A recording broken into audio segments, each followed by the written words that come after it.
Good morning, good afternoon, and greetings. 3 of Sphere of Influence. We all have the potential to influence the world around us. But what does real influence look like? And we today are going to delve into this and in a very delicate stage, which is early years.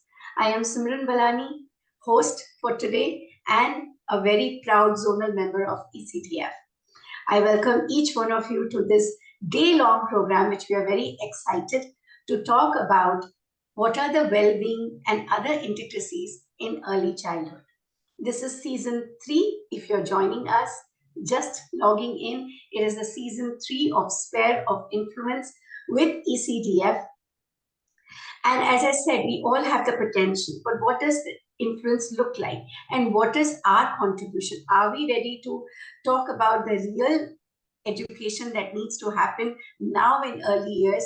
Are we ready to say that old methods are not good anymore? Those and other inspiring stories await us throughout the day. We are also going to look at the innovative world of early years. What can be a part of the curriculum which takes care of the well-being and nurturing, leaving aside just the academics that many countries today focus on. So with this, I invite you to a world of inspiring stories, workable tips, and some passionate discussions from our leaders of education. Once again, a very warm welcome to season 3 of ECDF's Sphere of Influence, and this is truly a global online symposium. I take one moment here to thank Dr. Vasavi, who has been our pillar of strength and giving us this opportunity year after year. And I think from the Corona time, it has been no looking back. We have evolved as a team. We have met from the dream, made the difference around Asia. So I hand over the floor to her to talk about her aspirations and ECDF. Thank you, Dr. Vasavi. The floor is yours. Thank you, Simran. A warm welcome to everyone to Sphere of Influence Season 3.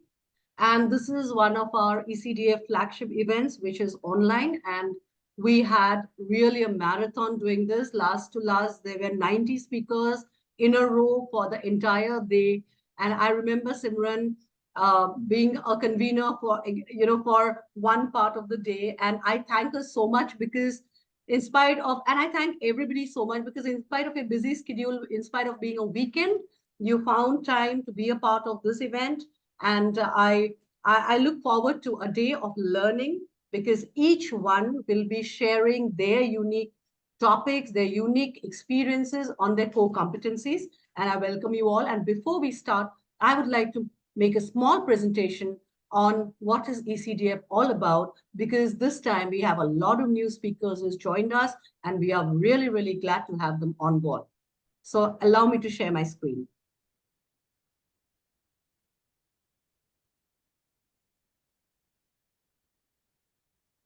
Right, the Early Childhood Development Forum, as Simran said, our inception was in 2019, right before the pandemic, and then the pandemic set in, and that was our stage to reach out to the entire world and bring in the best practices of early childhood care and development under one umbrella and from different experts.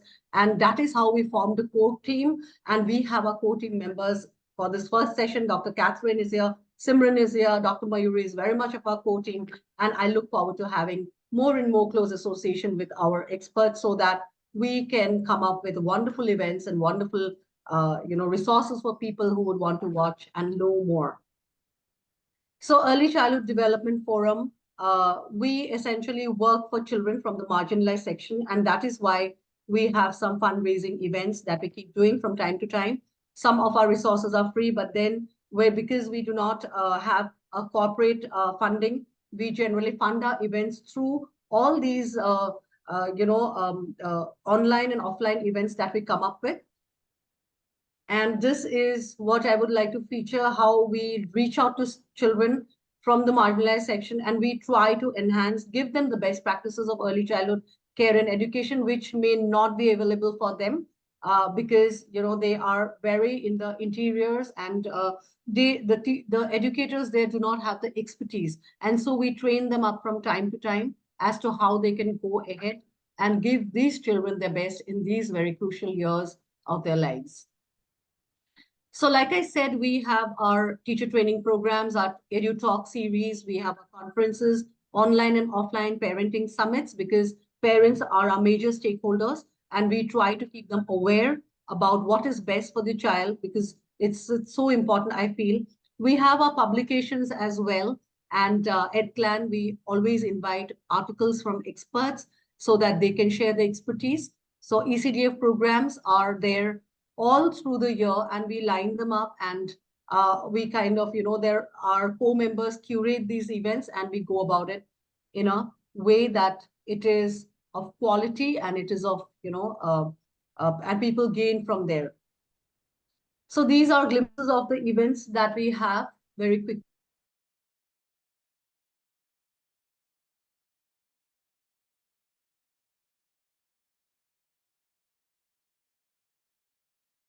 Our wings.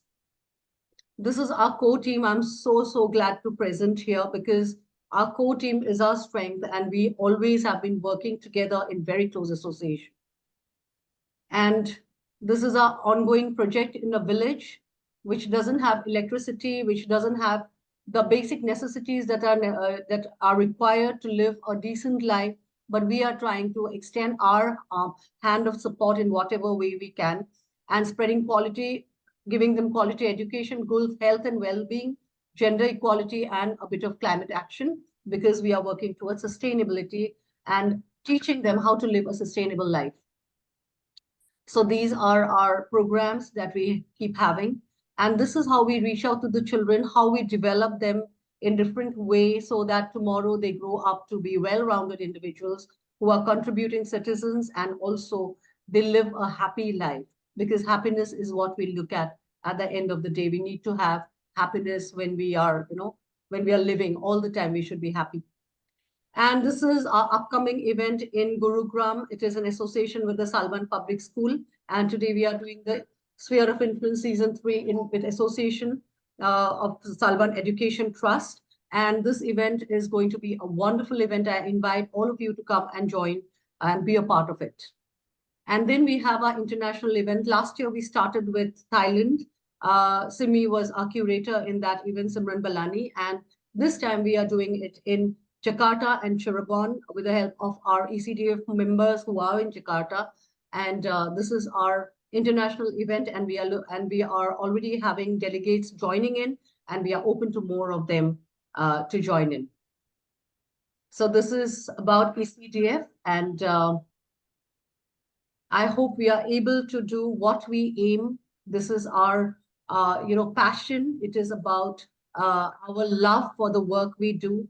And this is the note for the day, that today with passion, we will share our experience, our expertise, our learning, and learn, because learning is for life.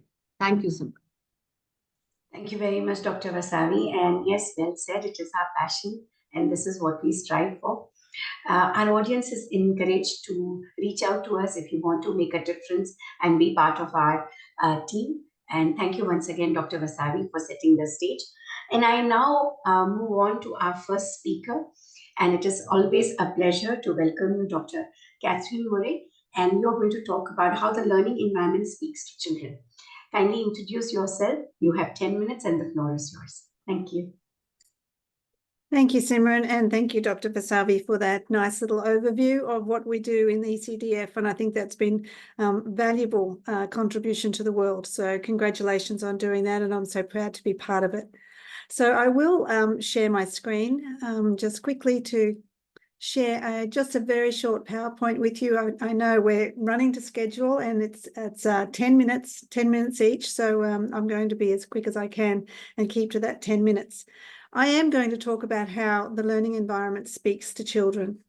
I'm Dr. Catherine Murray. I'm from Future Strong Education in Australia, and I've developed a whole pedagogy for teaching called the Brain Set Environments Formula. So I'm from the east coast of Australia, and I am also a bit of a global wanderer.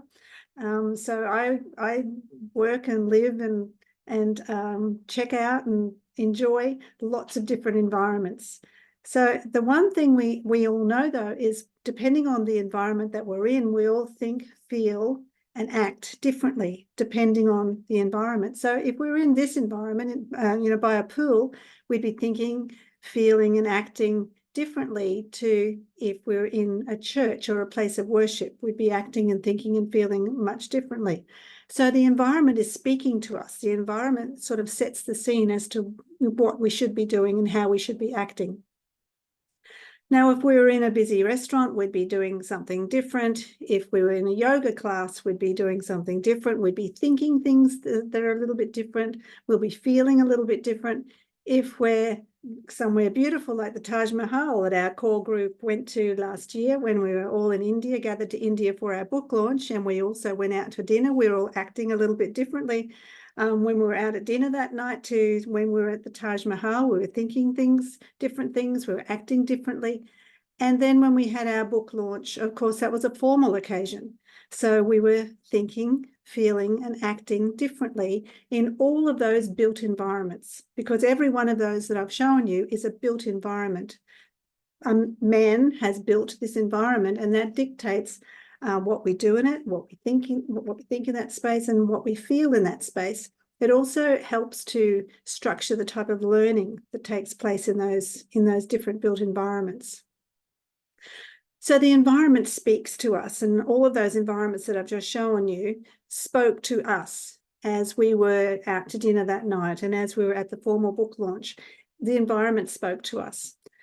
In this setting, we can see that the environment might speak to the children in that childcare centre, in that room. That's one from America, from Philadelphia, actually, and you can see that it's got a lot of big open spaces. So I'm wondering what that environment might say to children.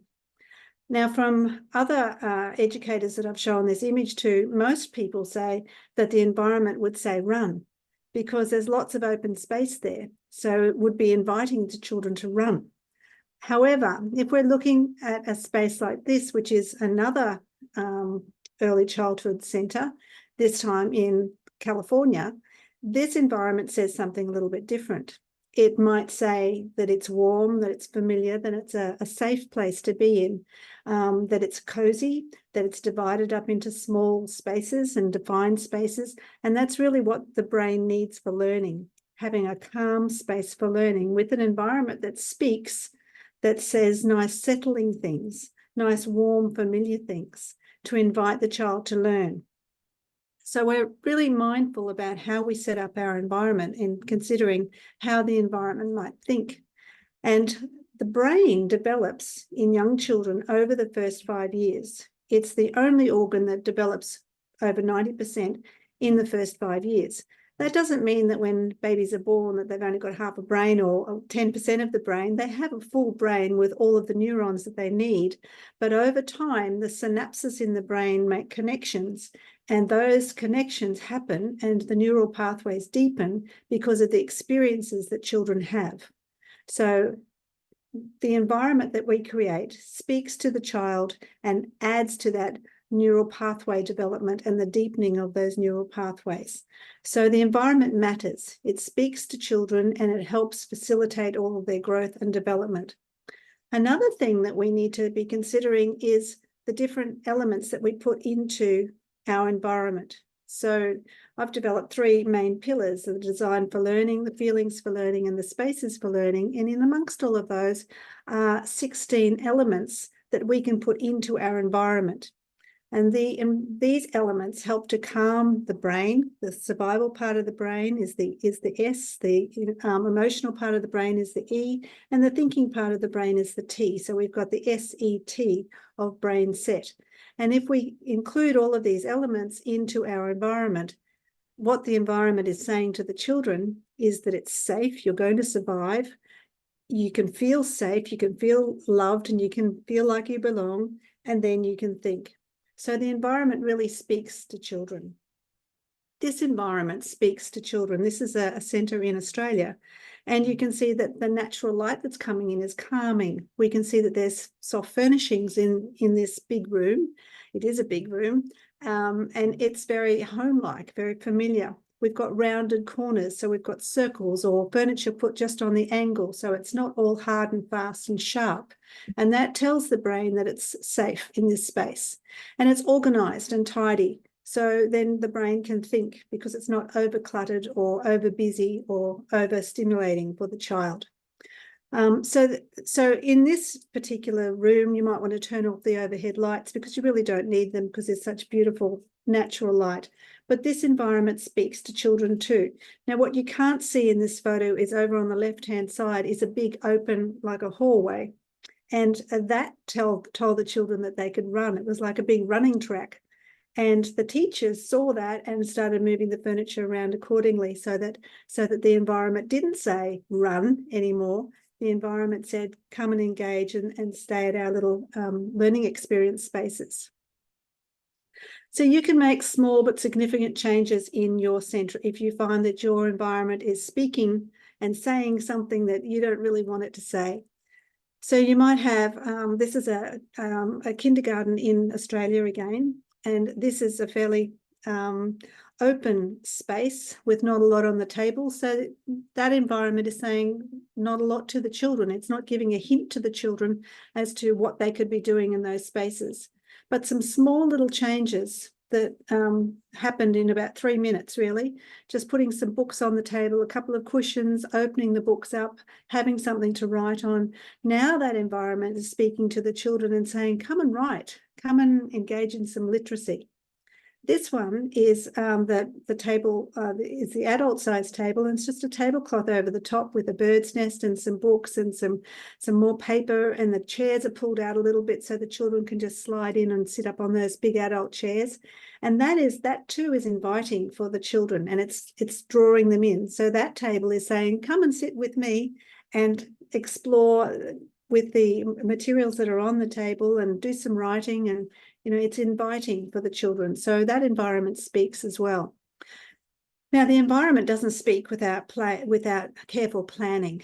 So part of my approach includes a whole planning process, starting, of course, with the child and appreciating the child, not just seeing the child or knowing the child. It's actually appreciating the strengths the child has, knowing a little bit about their interests, knowing their home life, and appreciating who they are as the little people that they are. Of course, we need to think about developmental domains. We need to think about what's happening in their brain, their interests, how we set up our environment, then check the environment, evaluate it and reflect on it, and then make some changes should we need to, so that the environment is saying what you want it to say, because as we've just said, the environment speaks.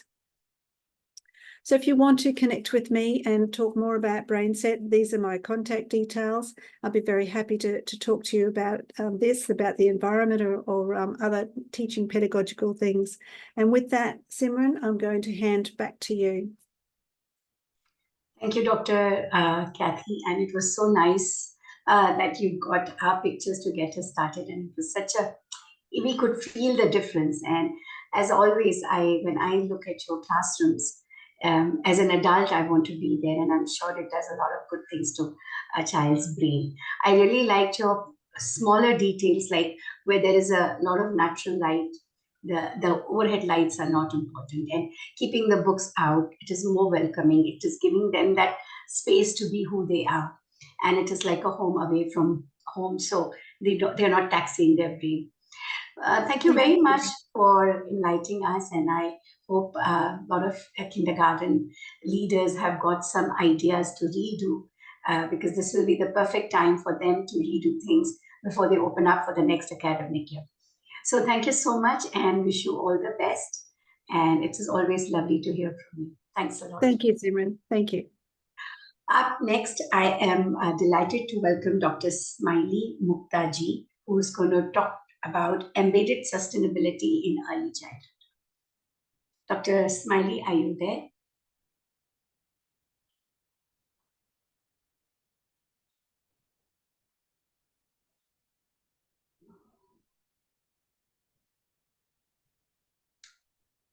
Dr. Smiley, are you able to hear us? Maybe we can do Dr. Mayuri and then I'll just. Great. Dr. Mayuri, are you ready? Can we start with you? Okay, I see Dr. Smiley now. Are you ready, Dr. Smiley? Yes, okay, great. So the floor is yours and you have 10 minutes. Thank you and all the best. Well, thank you. Thank you very much. Greetings to all of you. It's been really a pleasure, Vasavi, beautiful platform you have. And thanks for this beautiful invitation to be a part of this platform. I'm in for the first time. I am a person, I would like to put it in a very simple manner that passion is something, it's the most powerful tool by which you can accomplish anything in life. And that is exactly when you plant, you seed that plant and water with positivity, and then let it bloom with time. I think this is exactly what I am. Right from the day one, I mean, I'm a plant biologist and all, I have always been dreaming and being a nature lover. Everything is all correlated to with me, with the nature and all. And that's what, from a Go Green passionpreneur, I turned myself to be a global leader, Lumineer today. And I'm being totally blessed with all the platforms. Now, I will not talk about more about myself, but all I'm trying to make a mission and a vision in life is that to put sustainability in every practice of life. Now, when we are today talking about early childhood, I think the basic thing which we need to understand that creative sustainability in early education, it only refers to implementing practices and approaches within the field of early childhood. And that is a positive change which we all can do it. Because the reason that the kids, they learn from what we are doing. So before we talk about education, educating, or being an educator, we have to first step into and fill our own cup that are we really doing what we need to teach to the children? So my point is here that first we have to turn ourselves to be a better version, a human being. And if I'm talking about sustainability, am I following to be a sustainable lifestyle? Am I following it? It's just not by saying that, but by action. Here is my point, is that in and around everywhere is our action. Because there are many things in the world we just cannot change. What we can change is our mindset, what we do, and that we action oriented in front of anyone, whether we are talking about kids activities, what we are projecting as an educator. So we turn ourselves to be first practice what we need to teach, and that is what I do. I live and I maintain the sustainability life. Whenever I don't care what others are talking, what others, because for me, nature is something which has given us in everything in abundance. And we have to accept the fact and we have to take it because sustainability is a dire need nowadays. And that is what our kids, they are our future generation. So we first have to stand ourselves as a role model in whatever way, whichever way. It starts, education starts from your own home.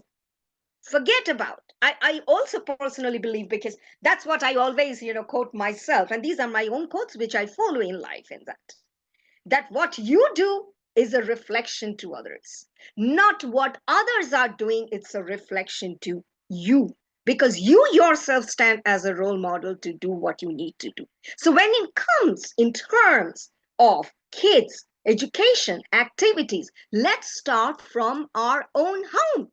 Are we doing first and foremost thing is to teach the kid for the love for nature. It's not that, going for a walk or something. It has to, again, the kind of activities which you do regularly yourself. So if it is a classroom, you yourself have to turn yourself to be a sustainable lifestyle maintaining. Then only you can bring those practices into place. First thing is that we can teach the kids the love for nature.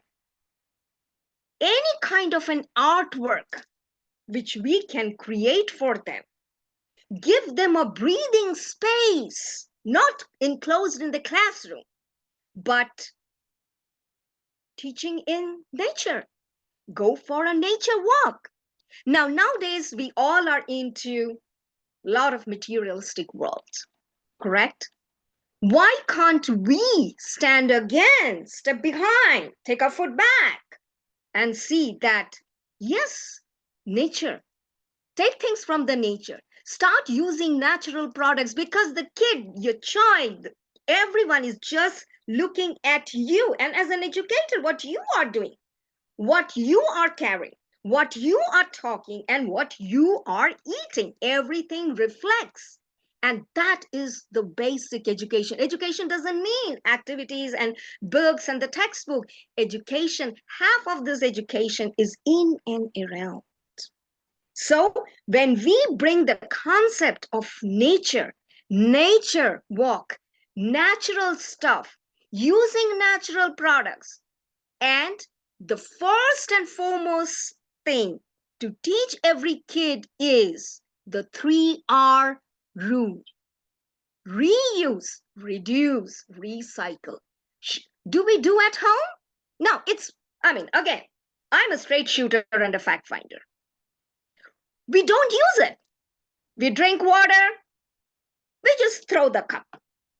We throw the bottle. Maybe your kid is standing near to you. He or she is looking at you. It doesn't mean that you only have to be in the classroom to behave the way. It starts from anywhere.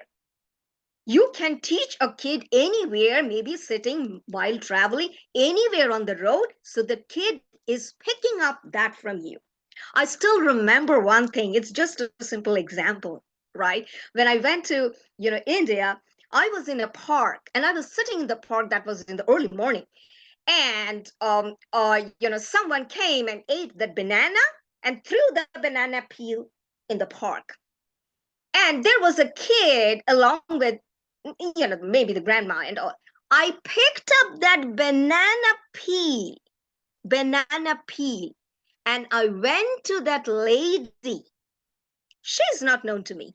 I went to that lady and very humbly said, "Ma'am, this is not a waste. This is exactly, it's a banana peel. It might be a waste for you, but for me, it is not a waste. And don't take me wrong. Banana peel have maximum potential and potassium and nutrients in that, which we all know. Well, if I start telling, I think over 30 minutes is all over, and I don't want to do that. I'm sorry about that. So I told that, don't throw this banana peel. Maybe you can take it home and apply on your face, maybe under your eye, because that's a treatment. And then, Dr. then you Simon, can. you have last 1 minute to wrap it up. Okay. All right. You can just throw. So what I'm trying to say is that every action is result oriented. So give the kid the value of sustainability. Nature vacation, go for walk, give abundance of use of natural stuff away from materialistic world. And my quote here is to everyone is, think sustainable and act sustainable. And I'm sure you will turn to be a sustainable. So it's a call for us.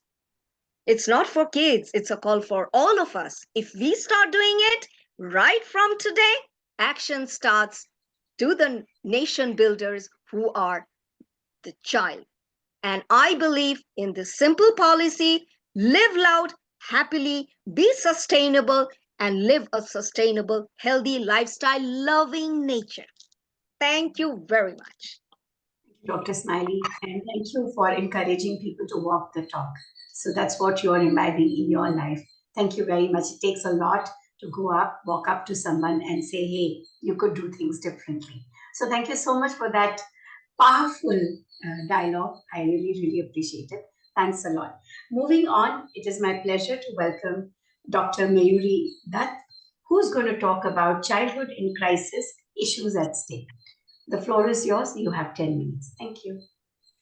Thank you, Simran. Good morning, everyone, far and near. It's a pleasure and enthusiasm to be in the platform with a plethora of early childhood passionate educators. I'm Dr. Mayuri, dwelling and mingling with children since the last 47 years by chance and took it as a passion, dedicated to the advancement of early childhood education, committed to empower and transform one and all. I would be requesting Dr. Vashvi to please put on my PPT presentation. Since I'm traveling, I had requested her to help me out in this program today. The childhood in crisis issues at stake. It's a small sentence, but it's really shaking the world. Protection of children are our priority. They come to this earth when we bring them, but we have to take care of them as and when whatever is their requirement next. What is the definition of a childhood? Definition of the childhood typically is that the life between infancy and adolescence. Every country has its own definition to what they feel the child means to them. But in respect of the age and in respect of the system, there is definitely a code of conduct, a protection principle of children's, and that says that we should be actually avoiding exposing children to any kind of harm which they should not get during the course of their being child. Next slide. Now, when we talk about the issues of childhood in crisis, which encompasses various challenges such as mental health issues, access to education, exposure to violences, addressing these concerns requires a multifaceted approach involving communities, governments, support system to ensure the well-being and development of each children's. There is a recommendation that in 2015, world leaders had to come together in United States and thought about the National Sustainable Development Goals, which was to set up till 2030. And the target was basically based on the children's and their development because the mass population of the world is basically children. Next slide, please. So when that is the decision was that we should not leave anyone behind. If realized in time, I think the pace will help us to grow wonderful, beautiful children. We all know that if child is traumatized, what is this disaster? What is the immediate disaster and what happens at the delayed moment? So when we talk about the emotional disaster, immediately a child gets anger, distress, fear, feeling insecurity. They feel numb, they have guilt, helplessness, unhappiness, and many more. But in due course of time, the reaction actually aggravates to become making a child full of anxiety, depression, emotional detachment, fear of recurring trauma, hostility, irritability, mood swings, and shame. So, but if we have kids with these things, what happens next? The problem is that their mental disbalance arises immediately, which talks about the confusion and many more things. Anyways, my slide has been changed. It's okay. We continue with the memory and experience. Yeah, we can go to the next slide. No issues. So if we talk about child, who is the child? Child is understood in different ways around the world. For example, some cultures defines adulthood not by age, but by the onset of puberty. How is childhood defined in our culture, your culture? Is it only by age or as social roles? How can this be different? But in UN Convention, it was decided that the rights of the child defines as every human being below the age of 18 is considered a child. Next slide. So when we talk about child rights, they have various rights: right to leisure, play, culture, healthcare, freedom of religion, freedom of expression, social security, right to information, freedom of association, opinions, registration, name, nationality, survival and development, preservation of identity, parental guidance, right to live with their parents, and above all, its right to education. Next slide. Now we talk about various factors, but before that, I would like to say that the graphs shows that mainly it is the girls who suffer the most during childhood, and then when they become women, they get this chronic depression. There is more suicidal attempt by the girls than by the boys. Next slide. That we know that adverse childhood experience is the one which takes you, grows with you, and goes away with you. And this is what the experience of mine says, that 22.2 times it's likely to have ischemic heart disease. It's like 2.4 times it's like to have stroke. It's they have cancer and they have diabetes. We are all aware about the medical system condition of the children. A child aged 3 is also suffering with heart attack. A child aged 7 is suffering with diabetes.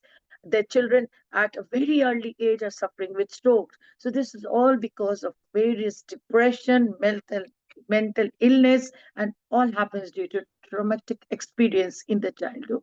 What is our main responsibility? It's just to take care of the children. Next slide, please.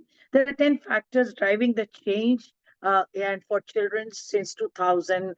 And there are these 10 factors are Millennium Development Goals, which is launched in 2000 to end the poverty. There are government commitments, there are social investment, economics growth, there is improved planning, reducing inequities, development and empowering women and girls. There is also women leadership, which is taken care of. New technology has come up, and social media is playing a major role in bringing the children out of this crisis and making them citizens of tomorrow. There are around 37 countries in the world which is taking all kind of support from various social media help. Children born today have a better chance at any time in the history to grow up healthy, educated, and protected with the opportunity to reach their full potential.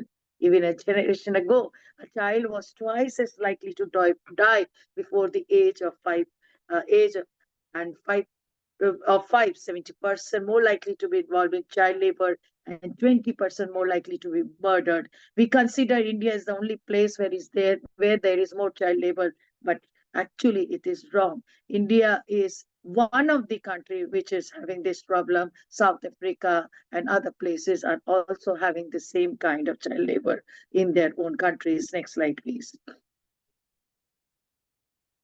I feel like I owe the world. Gaining literacy and numeracy skills and creating my own business is the gateway to controlling my own life. This is all about from Sabrina, age 13. She belongs from Ghana, and she had said that in one of the, you can say, in conference where she herself had been part of it. 30% decline is in the out of school rate worldwide, and the result is 1.15 million fewer children out of the school now than in 2000. This is the achievement of the world and country, that there was a time when there was less children in school, and presently almost we have maximum number of children who have been given the you can say opportunity to be in school. Next slide, please. When we talk about, next slide, progress in early childhood, that is there when we talk about early education. This is a girl who's talked about that I wish we had better food to eat. She is being stuck in a different country where she is not getting what she used to get in her time in her own house. Early childhood education is one of the best investment in our country that can make to prepare children for learning to help them succeed in life. And the team under Vashvi, we are all come together to be part of this to lower the rate of the children who are actually unable to get the proper education. The countries have woken up. Now early childhood is given the first preference, and therein India also joined in when they introduced a new pattern of teaching, which is known as Nipun Bharat. Next slide.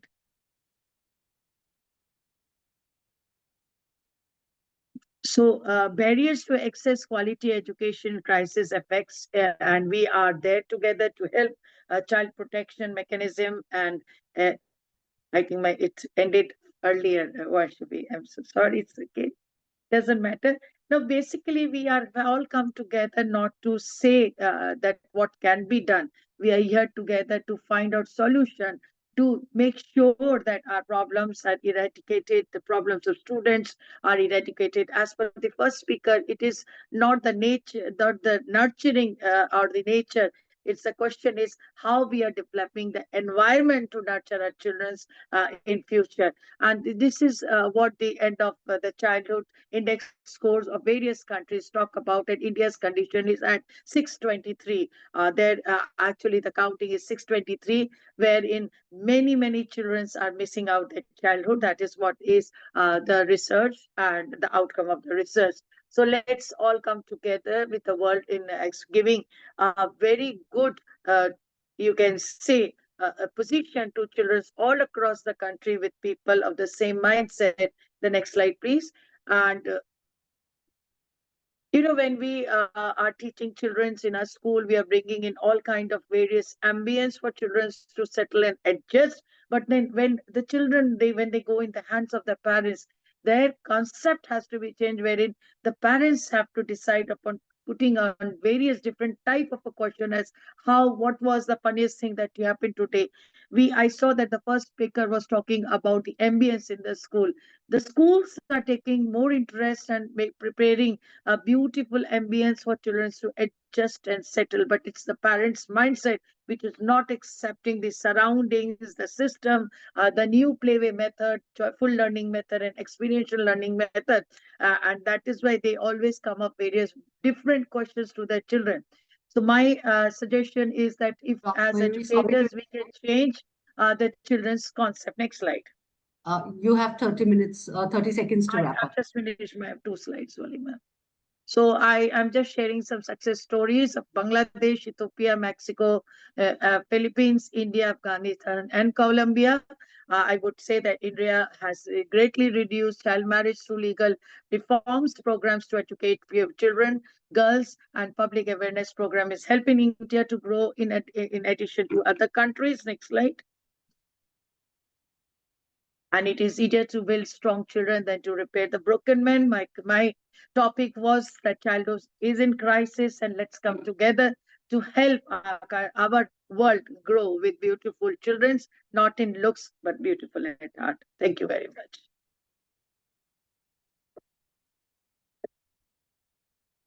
Thank you so much for this wonderful presentation. And we've been so glad to listen to different topics. And so we move on. Thank you, Dr. Mayuri. We move on, and I hand over to Simran Balani. Thank you. My apologies. I had some loss of power here. And Dr. Mayuri, thank you so much for your contribution. I will definitely look up on our live streaming to hear more about what you had to say. I move on to Ms. Sona Gambar, who will talk about developing a positive learning attitude in early childhood. Moving on to you, the floor is yours. Thank you. Thank you so much. Very good morning, and thank you ECDF for giving us this opportunity to add something to the symposium, which definitely is going to be benefited to the early childhood education. Dr. Mayuri very clearly said that children are understood in very different ways around the world. And I think early childhood education is one of the best investments that a country can make to make children succeed in their learning process. So here I would like to delve into a topic that resonates at the core of education and personal development, that is the positive mindset in early years. And I strongly believe that the positive mindset is one of the most demanded soft skills of the year. And as we embark on this journey together, let's explore the implication of positive mindset and see that how it how it is going to be how it is going to shape the trajectory of these young lives. So as we know, the first 8 years of a child's life, they are truly critical, and 85% of the brain development takes place during this time, and it has its own it's across all the domains, whether we talk about physical development, cognitive development, language development, or socio-emotional development. So it is during this time the behavior, it is during this time that the foundation for learning, behavior, and the emotional well-being is well established. So I feel as educators, as caregivers and members of society, we have got this opportunity and responsibility to nurture and shape the minds of these young, impressionable souls. And there is no better tool at our disposal than the concept of positive mindset here. So I would like to share my presentation here. Just give me a second, please. I hope it is visible. Yeah. So here, it's important to know what exactly is the mindset and why it is crucial in the early years. It's the understanding that the talents and intelligence, they are not the fixed traits. Rather, these are the qualities that can be cultivated and expanded over time. At times, young children, they might grow frustrated. They have a tantrum and they stop trying. When they come across with something, they think that they cannot do it. And in this case, I would say that these abilities and these talents, they they are not fixed. And sometimes the children, they say like this, that's just who I am. Yeah. And I can't change it. Either I'm good at it or I'm not. So if I don't try, then I won't fail. So this is a time when the child gets fixed into this kind of mindset. So young children, they are very curious. We all know this. And we have children who easily give up on a task when they are unable to complete that successfully. Alternatively, we also have children who enjoy to take a challenge and they try until they are successful. So the former, while the former mindset needs a kind of some kind of nurturing, and latter is a perfect example of a positive mindset.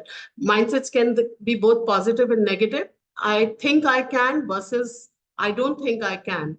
So such kind of beliefs, they start developing as a child. You can see on the slide also, here one part of the slide is saying that this is the way the intelligence is. And but then we know that intelligence will grow and develop with time. So now, early childhood education, why we need to have this kind of positive mindset, it's important to know this. Early childhood education, we all know, is a foundation to build future lessons, all kind of future lessons. Developing a positive mindset as a young child can prepare a child for lifetime of development, progress, failure for that matter, success. And a positive mindset here is important because it equips children with a series of skills.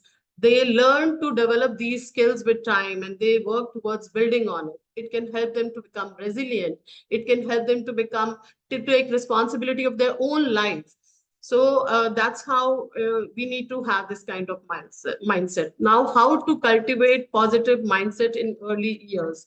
So here, first and foremost thing, it begins with fostering a nurturing and a supportive environment where children, they feel safe to take risks and make mistakes. And we must create classrooms and homes where effort and perseverance, they need to be celebrated, where mistakes are viewed not as failures, but as valuable learning experiences. So a positive mindset gives you the ability to bounce back, basically. This is how we empower children to embrace challenges, develop resilience in the face of adversity. So we all know that growth doesn't happen in one day. It is something that we continuously have to build on. So here the consistent effort is important. Now, these are the 4 steps to see that how we develop a positive mindset. The first one is introduce. The first step is to introduce an idea. Even young children, they understand that the concept of being unable to accomplish a task, they might need help.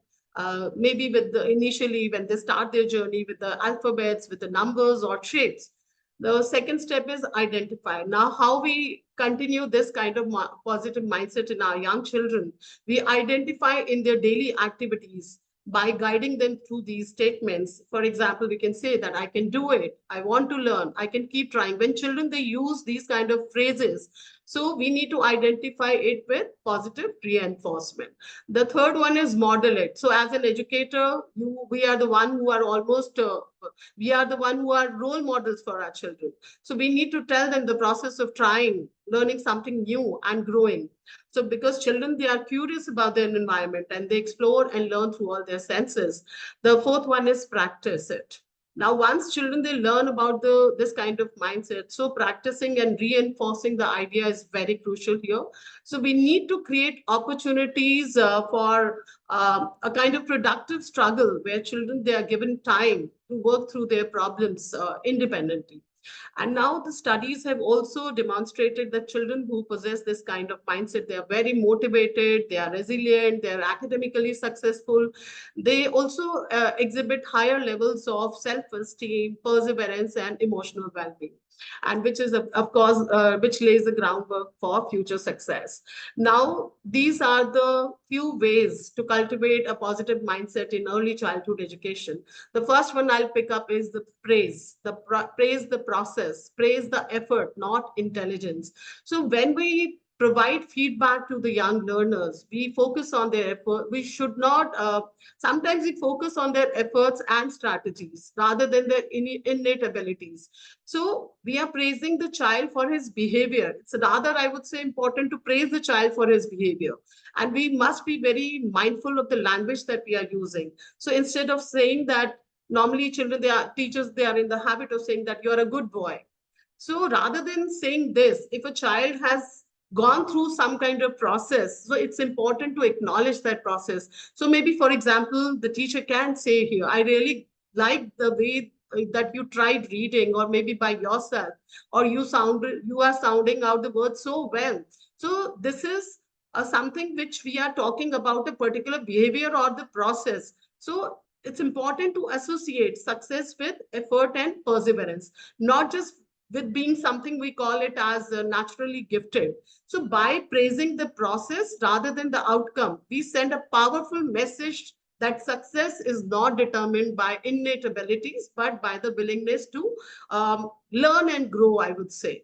So all kind of statements, sometimes children, they say that I don't believe in myself. So it becomes I believe in myself when you praise. We all know that words, they hold power. So instead of letting children make statements, I can't do it. So we need to practice directing them to ask, how can I do it? Or maybe if a young child says, I can't tie my shoelaces. So again, we can direct them to ask themselves that how can I learn to tie my shoelaces? And of course, I would say here, praising too much is also not good here because it loses its impact. So, and we need to ensure that it is specific and it is not used for no reason here. Now, the second one is creating fun challenges here. Uh, when we encourage children to embrace challenges, and You have a minute. all right, I'll try to wrap it up. So when we encourage children to embrace challenges and view them as opportunities for growth, so when they struggle with the task, so they need to know that it's normal and their brains are getting stronger by trying new things. So here maybe we can take this tool of challenge interview, which they can conduct with their family members by asking any of the family member that what is something that was hard for you when you were a child, maybe a mother and a father, because here family members can make growth seem more real. So the next is foster a love for learning. So making learning fun and exciting. Children, because when they connect learning to their own interest area, so they are becoming more curious. So we need to encourage questions and explorations. So here, when the children see a value in their learning, so they really enjoy that kind of learning process. Maybe, for example, a child says, my tower keeps falling here. Maybe I need to put more blocks at the base. So here, the playing even becomes an element of choice, wonder, and joy. Next is encouraging risk taking. So we need to create an environment where taking risk and making mistake is not accepted, but it is celebrated. So next one is the power of yet by adding yet to. I'm Can just you taking. hear me, Miss Sona? Sorry, I Sorry? will have to. So your time is up. I will give you just 30 about, seconds. Just give me 30 yeah, seconds. to please conclude. wrap it up in 30 seconds. Thank you. So introducing the word yet to their vocabulary, when a child says, I can't do it, so we need to add yet to the end of the sentence here. Then again, a growth mindset, when children, they learn by example. So as educators, we have to be a growth, we have to model the growth mindset here. And so here, I would say we can give examples from our own life. So that will really help them to move forward by providing a constructive feedback. So we need to see that the feedback is specific and constructive here. And next is encouraging reflection here. Also celebrating their achievements when we always appreciate them to whatever they did. Important is not to win, but important is to learn and grow. The last one is encouraging reflection. This is the last point. So this helps children to develop a habit of calmly looking to whatever they have done. So after completing a task or facing a challenge, we can ask questions like, what did you learn from it? And what did you learn from a mistake of yours? So that helps. So here, these small practices, if we start from the beginning, it has a long lasting impact here in terms of habit formation. So we know that growth, to conclude here, I would say growth doesn't happen in a straight line, and success really comes without failure. So this is the most important thing. When we experience challenges, it might develop into a child this kind of positive mindset and help them to remain positive and embrace challenges and learn from their mistakes. Thank you so much. I'm sorry so for much. taking some extra time. Thank you so much, Ms. Sona, and talking to us about the positive learning attitude and a positive mindset at any age, but of course, preferably at the earliest. I now move on to our next speaker, Ms. Simona Sabatani, and who is going to talk to us about how to develop a growth mindset in our children. Yeah. So over to you, ma'am. You have 10 minutes. Thank you. Thank you. Very happy to be with you today, and thank you for inviting me. Let's go straight to the topic. As Sona was saying before, it is very important to think about growth mindset. Now, from my humble point of view, as an educator, we have two key roles. One is to get the best version of each child, help them to get the best version of themselves. And the second, not less, is to be able to face life and to cope with life challenges in a way that can maintain serenity and harmony. And these are, from my point of view, the key points, because sometimes we focus on the child, forgetting that this child will be a man or a woman that needs to face life and cope with life challenges. Now, as Sona was saying, thank you for a lot of things that are good for my topic as well. We have the two attitudes, that is fixed mindset and growth mindset. In fixed mindset is carved in the stone. I am like this. So for example, I'm smart, I'm not smart. And for growth, I can cultivate my qualities, I can cultivate my potential, and I can go. Now, something that is very important to see is from research, we discovered that a lot of talented children, a lot of smart children didn't achieve what they were supposed to. Why? Because when they feel that they are very talented, they are very smart and whatever, sometimes they end up not being committed. I mean, they feel that everything is easy for them in life.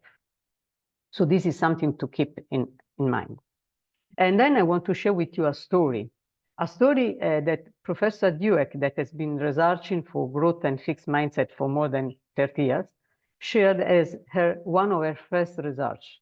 She was looking at children to see how they cope with failure. And obviously, some is coping better and some is coping not very well. But then suddenly, she gave children a very difficult puzzle. And obviously, she knew that the children, for their age, for that puzzle was very difficult. But then one child tried, okay, somebody was reacting well, somebody bad. One child failed, and then he jumped out of the chair, rubbed his hands and said, I love challenges. And that for Professor Dweck has been the first moment to start different research. Because she said, I never thought that somebody would love challenges. And that was a child, a 10 years child. So that is the story. Now, how can we promote? First of all, I think that there are 3 points that are very important for us as educators. So the number one is a quote that I like a lot. Mistakes are the breakfast of champions. But this is something that sometimes we know, but I can say that maybe not always we implement, because we want the child to succeed. So failure is the breakfast of champions. We need to digest it. The second is to avoid falling into the traps of talent and smart. It's easy to say you are so smart. Also, when we talk within educators or within adults, this child is so smart, this child is so talented. But this is a trap, because we have already seen that on the other side, these children are sadly the ones that are not going to succeed. And we have a lot of stories in sports, in many activities. For example, sports is very easy. You see a child looks bad. He's not going to succeed. Why? Because he's not the resilience, he's not able to cope with. And the third one for us as teachers or educators is to keep fail as for the acronym first attempt in learning. So we encourage when a child fails to say, good, we have been trying. And this is very important. So these 3, I think, is on ourselves, first of all. And then we can go on what we can do with the children. First, as Sona was saying, there is this aspect of praising the effort. You worked so hard. You have been trying. I admire you for trying so much. So praising them consistently on this more than for the result. This one will give children resilience. Then there is a game, a very nice one, that is the try again game. The try again game, you can play as you like. I usually advise to prepare by yourself. It means you create some challenges, or you identify something in the class, and you decide how to praise or how to celebrate the one who try again. Meaning, you know that they are going to fail, but the one who is getting more reward is the one that is keep trying. So keep trying, never give up. And you can decide to make it during the week, or you can during the term, or for a specific task. So children slowly, because it's a game, so there is some rewards at the end. So, you know, whenever you put game for children is good. They don't see it as a tool of education. The third one is the power of not yet, as Sona was saying. Obviously, I'm not good. You are not yet good in maths. I mean, trying to pass the concept that if another human being can do it, you can also do. Maybe you can do better or not. We are not all the same, obviously. Maybe you are not as talented as another one, but you can do it, because it's not something that is coming from God. It's coming from a human being. And then we have, obviously, songs, movies, stories. I share some in the chat. Obviously, there are so many that you can find much more. But there are some specific songs very good for kids, because they promote the idea of keep trying. That is very important. And also movies as well. About stories, what I usually advise is to look for stories that are from your own country or area, or anyway, some true stories. Because this one have, as from my research, are giving a better impact. Because, you know, if you talk to somebody that is within the community, somebody maybe when he was young or he was a child, was not going well, not performing well in school, but then at the end, with a lot of effort, a lot of commitment, became somebody very good, then that is something they can immediately rely on. It's not something that is coming from far, it's not something that is coming from a book. It's something that is coming within what they know. And again, to promote this aspect, another powerful tool is open positive questions. Meaning, usually there is a very nice research within adolescents in 147 countries. So I think it's quite large, and it's horizontal, it's all cultures. Usually, for example, parents ask children, how was in school today? And you know, adolescents, sometimes they don't reply at all, or they say, as usual, or good, or just a gesture is something that I think whoever as an adolescent has experienced. But when you ask what has been the best thing of the day, children reacted. And I can tell you 95% of the children answered. But what has been more interesting is that the children, a lot, I don't remember the percentage, a lot of children asked, are you really interested in that? Because in the children's mind, parents are only interested in school. And that was been the biggest discovery of the research. Are you really interested in? I used this one in some children's home, in some schools when I was training teachers and whatever, and it works a lot. So open, positive question. What has been the best experience of the day? What has been the best result you get? When we do, for example, the try again game, we can give them some strategy. For example, we give a puzzle that is complicated. We know that for their age is a bit complicated, and obviously they fail. Now, what we can ask, what would be the best way to try again? Meaning, we don't try the same system of before. Then we can help them. What do you think if we start, for example, for the border, because they have a flat part? Or what do you think if we start? What would you prefer? What do you think that would be the best? And you give them a couple of solutions, and the child choose. And then maybe, Simona, sorry to interrupt you. You have a minute to wrap it up. Okay, so the last one. I stop it because everybody knows. Champions failure. This is something I tried and is marvelous. As a teacher or educator, you prepare some tables of champions or team who fail. I mean, the best team in the country for football, for example, in Italy, everybody's crazy for football in Italy. So the best team in Italy, and then you see how many times they won and how many times they lose. And you can do with whichever sport you want or champion, run, marathon, whatever. And then you make the game. Guess who? Who lost 300 games this year? And then we start with the team that are very bad, the one that are not going in promotion and whatever. And then you tell them, no, no, no. And then in the end, who is the best team we actually have? And they failed maybe 300 times last year. So how is that losing 300 games, they became number one? You know? So that is, now the numbers are invented, obviously. Now the game is because they learn from what they did. And this one I gave to a lot of educators. And if you prepare yourself in advance, it's great because everybody knows who Michael Jordan is, for example. And when you say who missed 900 shots, nobody will think about Michael Jordan. But he is the one who missed so many. And then you can explain slowly, slowly, okay, now you can become like your champion. And this would be with whatever you want. I did with sports, but you can do with whatever you want. I think my minute is expired, isn't it? Okay, I tried my best to be within the time given. And thank you so much for hosting me. I wish it's helpful for all of us. Have a nice day. Thank you so much. And I, as a mother of 11-year-old, it's a great insight personally, and the list of the movies that you gave me.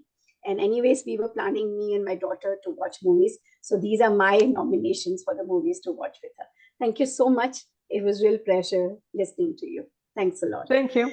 Thank you.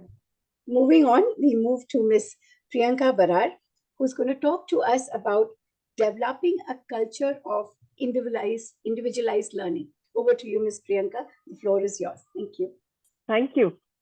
Thank you. Thank you. It's been wonderful hearing all the insights from various educators, and it is broadening our horizon of knowledge for each one of us.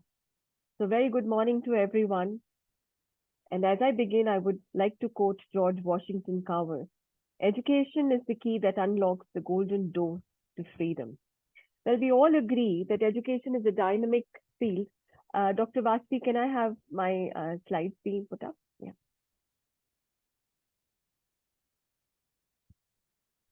Thank you. So in this given short span of time, I would like to, I'll try my best to bring forth whatever findings I have and my opinion on individualized learning.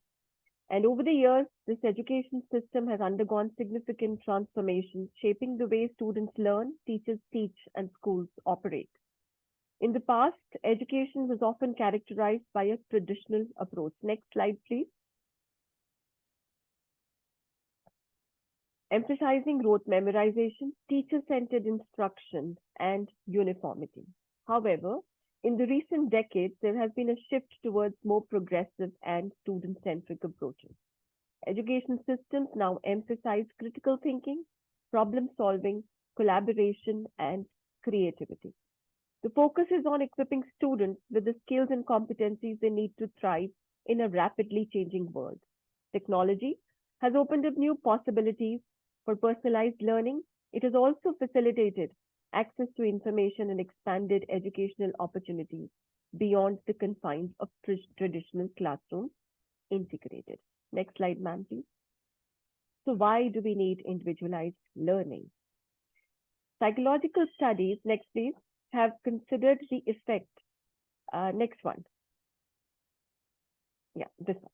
Psychological studies have considered the effect of individual characteristics such as prior knowledge, intelligence, personality, and cognitive style on learning performance. Separately, these developments have consequences for education and training, but their effect is greatly enhanced when they are all used together. As this particular slide shows, how a conventional approach vis-a-vis an individualized learning approach benefits the child. A student-centric approach or individualized learning applies a head, heart, and hand approach and definitely offers a continuous evaluation and assessment. It's a strategy that tailors. Next slide, please. Next one. So it is a strategy that tailors the education process to each student's unique pace and potential. It does not confine within traditional teaching methods. It aims to recognize and embrace the diverse ways in which students learn, fostering an environment where every learner can thrive. This approach involves, next one, this approach involves cutting-edge teaching methodologies, adaptive learning techniques, customized curriculum, and flexible learning environments. By prioritizing the individual needs and abilities of each student, it aims to enhance the learning experience and improve student outcomes. It basically takes into account students' individual characteristics, which allows one to create optimal conditions for the realization of potential opportunities of each student. In our Indian context, a lot of talk has been going on talking about competency-based education. And when we talk about competency-based education, our aim is to build the potential of the child to its maximum. And this can be reached through student-centric classrooms, which focus on individualized learning. The growing number of professions and the diversity of mastered competencies, knowledge, skills, and abilities within professions will require a transition to a degree of enhanced personal competence. Next one. Now we have certain key components that help us on focusing on individualized learning. The first being a flexible curriculum. We all know, and psychology has brought forth to us a number of times, that each one of us has a different style of learning. Some respond to audio stimulants, some respond to visual, and some respond to kinesthetic, movement-based. So a teacher has to have the vision and the flexibility of arranging the curriculum the way a child can reach. Only then, if we are focusing on each child's competency, only then we can focus and achieve the learning outcome of bringing everyone on their maximum potential. AI has hugely transformed the teaching learning landscape. Now, about how do we use AI depends on the teacher's competence and teacher's awareness of the importance of personalized learning systems. So AI can hugely help us save time in bringing out resources which make personalized learning space more advanced and nuanced to the child's learning system.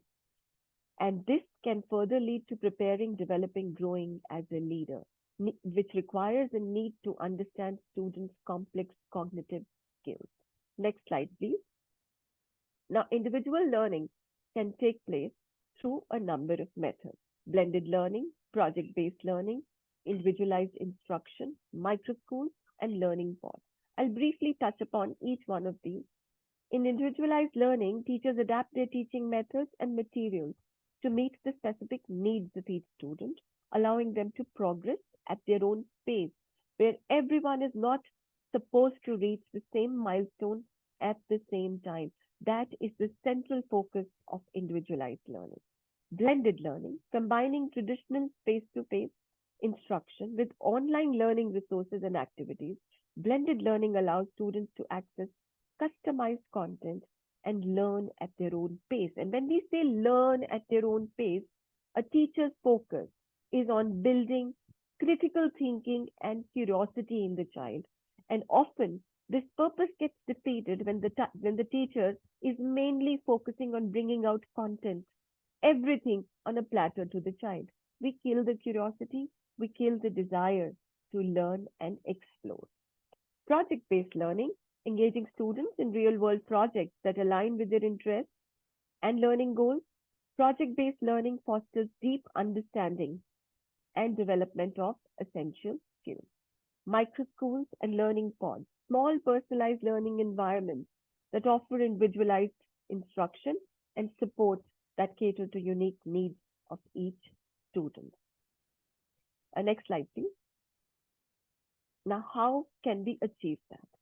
Again, when we talk about how we achieve that, we focus on adjusting the pace, adjusting the learning approach, differentiated approach. It's a challenge for teachers creating a differentiated approach, because the biggest challenge we as educators face is that teachers do not always teach as they are trained, but they tend to teach the way they were taught.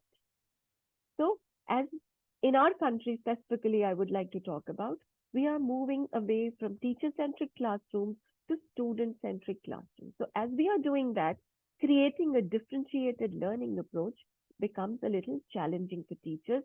But then with a constant support of teacher training and teacher professional development, we are moving there bit by bit. A collaborative culture. Collaborative culture is extremely important when we talk about building the EQ of the child. When we are working in a system where one person competes against the other, that does not result in a strong building of EQ. Rather, it focuses only on IQ. But the world today needs a collaborative culture. The children that we are nurturing today are going to be the professionals and the citizens of tomorrow's world. And the world requires a collaborative culture, and that collaborative culture can be inculcated right from the early years in our schools by creating teams and creating an environment where our children learn from each other. And research has proved that a child learns a lot more through his peers than he learns only by a simple instruction given by his teachers. Technological advances, as I mentioned earlier also, AI and other hardware and software tools are helping us save time as educators so that we are able to curate pedagogical practices, strategies, and curated lesson plans as per the child's learning ability and need. My fellow educators have already brought out how focusing on a child's innate potential helps us build his ability to learn better and stay a lifelong learner. And of course, this needs a shift of mindset of the educator primarily, and the systems that are managing the educators, so that the educators are convinced enough to work together with the parents, because as we educate the child, a parent-teacher partnership is vital. Next slide, please. Ms. Priyanka, you have 1 minute to wrap it up. Yes, sure. I will quickly wrap it up. So some of the strategies I've already brought forth: personalized learning plan, student choice and autonomy, use of technology, and forming dynamic groups. Next slide, please. A data-driven approach to personalized learning helps us use technology in the best possible manner. So understanding, analyzing the assessments brought forth by the children, personalizing the content in both data and the understanding of data by the teacher is extremely vital in taking personalized learning forward. Next slide, please. Customized education, improved engagement, and higher success rates. These are the three basic benefits of personalized learning that have been shown through various research articles and journals that talk about how customization brings out higher success rates. We cannot continue to work on one size fits all. Next one, please. Challenges. Yes, there are multitude of challenges. Next one. Next slide. Individual attention. The previous one, please. Yeah. Individual attention becomes challenging when the numbers are high. So educational bodies you have last 30 seconds, Priyanka. You have last data 30 management seconds. and resource allocation. Next one. This is a repeat. We can take it. Implementation of personalized training requires education training, technology integration, and student support systems. Next one. Next one. Next one. So another one. So these are the 5 basic steps. Just this one. So we need to focus on these 5 steps of individualization, involve parents, let students own their progress, review goals regularly, make goals realistic, and set clear and specific goals. And the last one, I'll wrap it up quickly. Education is a social process. Education is growth. It is not a preparation for life, but it is life itself. So if we focus on shift, we will definitely make progress. Thank you. Thank you so much, Ms. Priyanka. And it was a very insightful part where we can concentrate on the individualized learning, make them feel unique. Thanks a lot for this. Moving on, we move on to Ms. Abigail Kerr, who will talk about promoting emotional well-being in early childhood years. Over to you. Thank you. And thank you for having me today, ECDF. I love to join these amazing educators and talk about early childhood education, and especially emotional well-being. It's always been a big part of my career. What I do in my career is support children and families to help children to develop emotionally. And something that was just said with Priyanka there about being a social process, and she was talking about the way that peers have a big role to play in children's development and children's education. And I think to draw on that to introduce what I want to share today in this 10 minutes is that when we think about that being an important part, we have to go back a step to children's emotional development, because their emotional development sets them up for the skills for their social development. So today I hope that I can share this and it's working. Let me know if there's any problem. I would like to start with a few statements that usually when I talk about emotional well-being with young children, I like my audience or the parents or the children or the teachers to think about these 3 things. Emotional health is just as important as physical health. And when you're thinking about this statement, how far do you believe that? And what does that mean for your way of doing things in life with your children if you're a parent, or the way that you teach? Consistent warmth, affection, and respect from caregivers is essential for children's emotional health. Prioritizing young children's emotional health develops happy, engaged children that express their emotions appropriately. For me, these 3 things are huge. They are the crux of education for very young children and older children. Let's not forget that as well. It doesn't just stop when children are older. But when we set the foundations, thinking about emotional health as the priority, we're really setting up children for success in all of their areas of education and learning and development. Today, I want to focus on 2 things because we've only got 10 minutes. This is a big topic, but co-regulation and interoception as being 2 key things that as educators, as parents, we can focus on for ourselves as the adults raising or teaching children. And I've put a little cycle there because my belief, my knowledge and understanding of emotional development and how children learn in schools and how children go out into the world, I believe that these two and many others, but these two for today, promote a cycle that if we can strengthen them, will make a big difference in our world. So you may have heard of emotional regulation, and that's quite a broad term, but let's think about the two parts of emotional regulation that some people may not actually know the terms of or use these terms.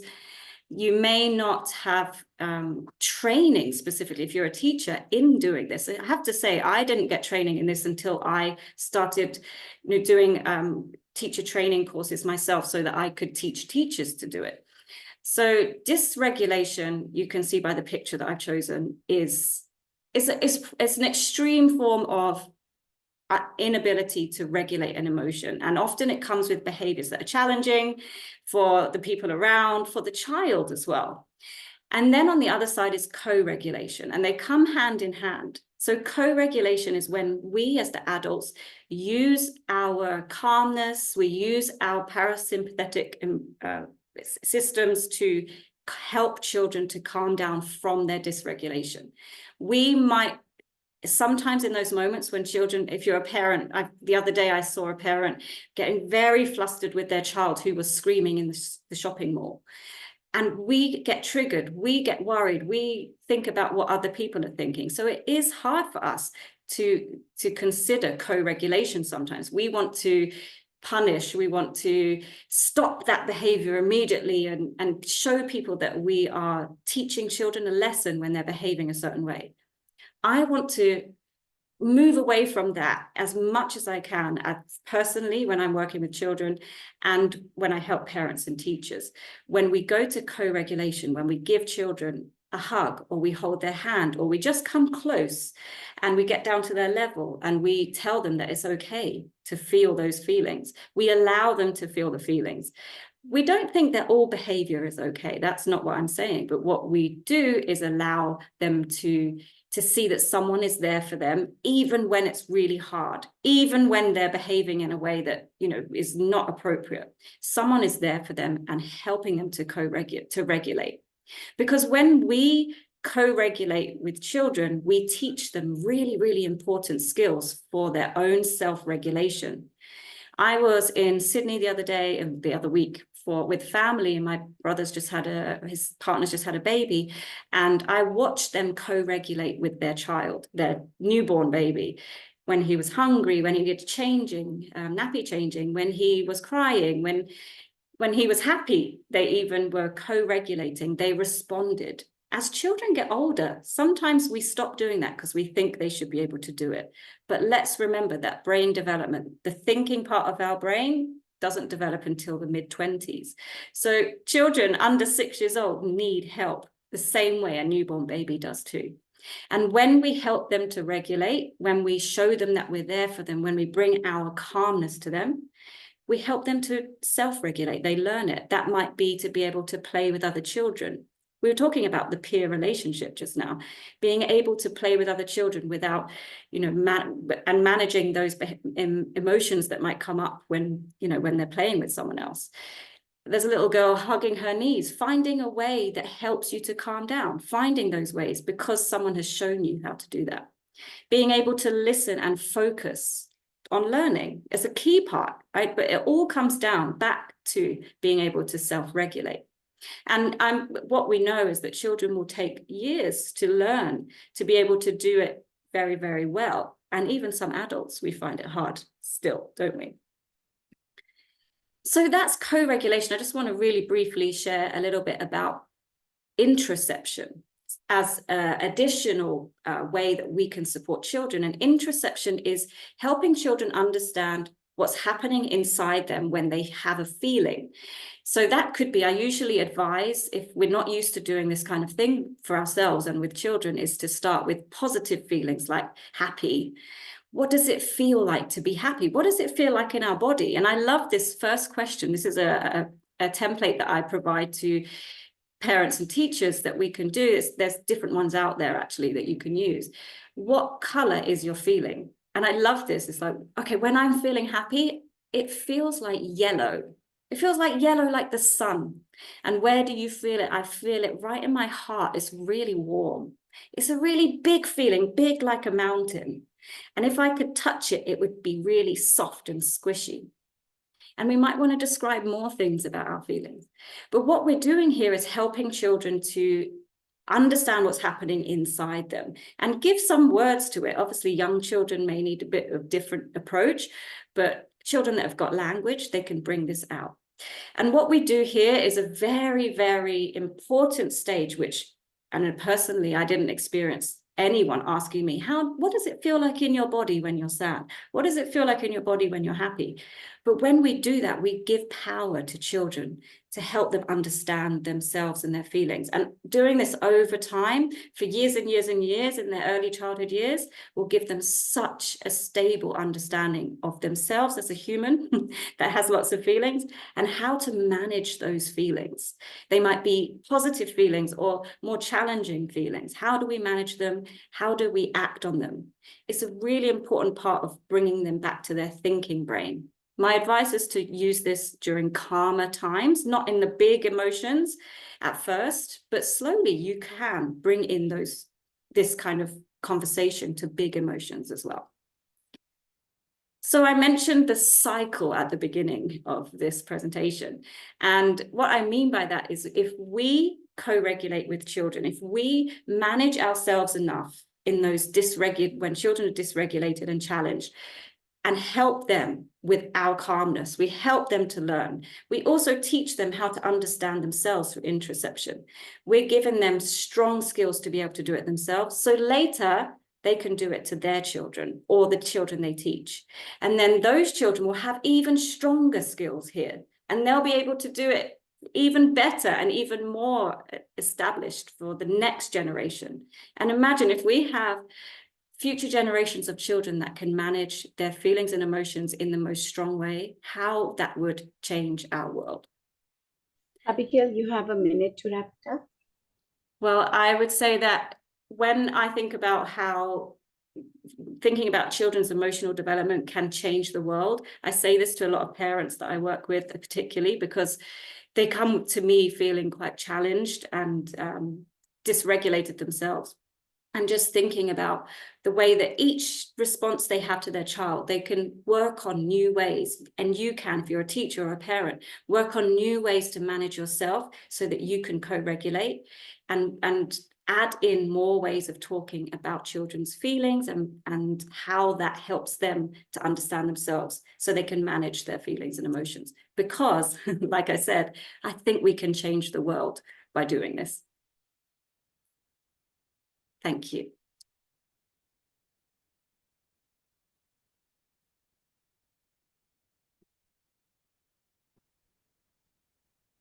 I appreciate the time and space to share that. Thank you, Abigail. And it was lovely listening to you. And now I welcome our next speaker, Captain Richa Sharma Katyal.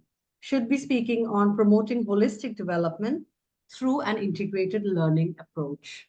And over to you, Captain Richa, and your 10 minutes starts now.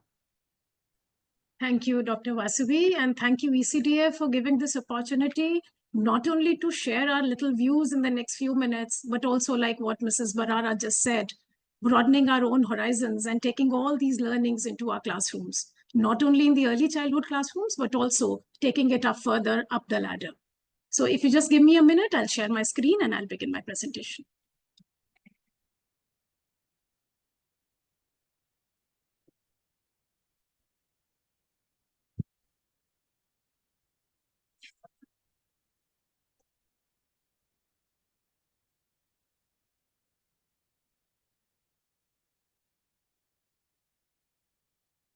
Just give me a minute.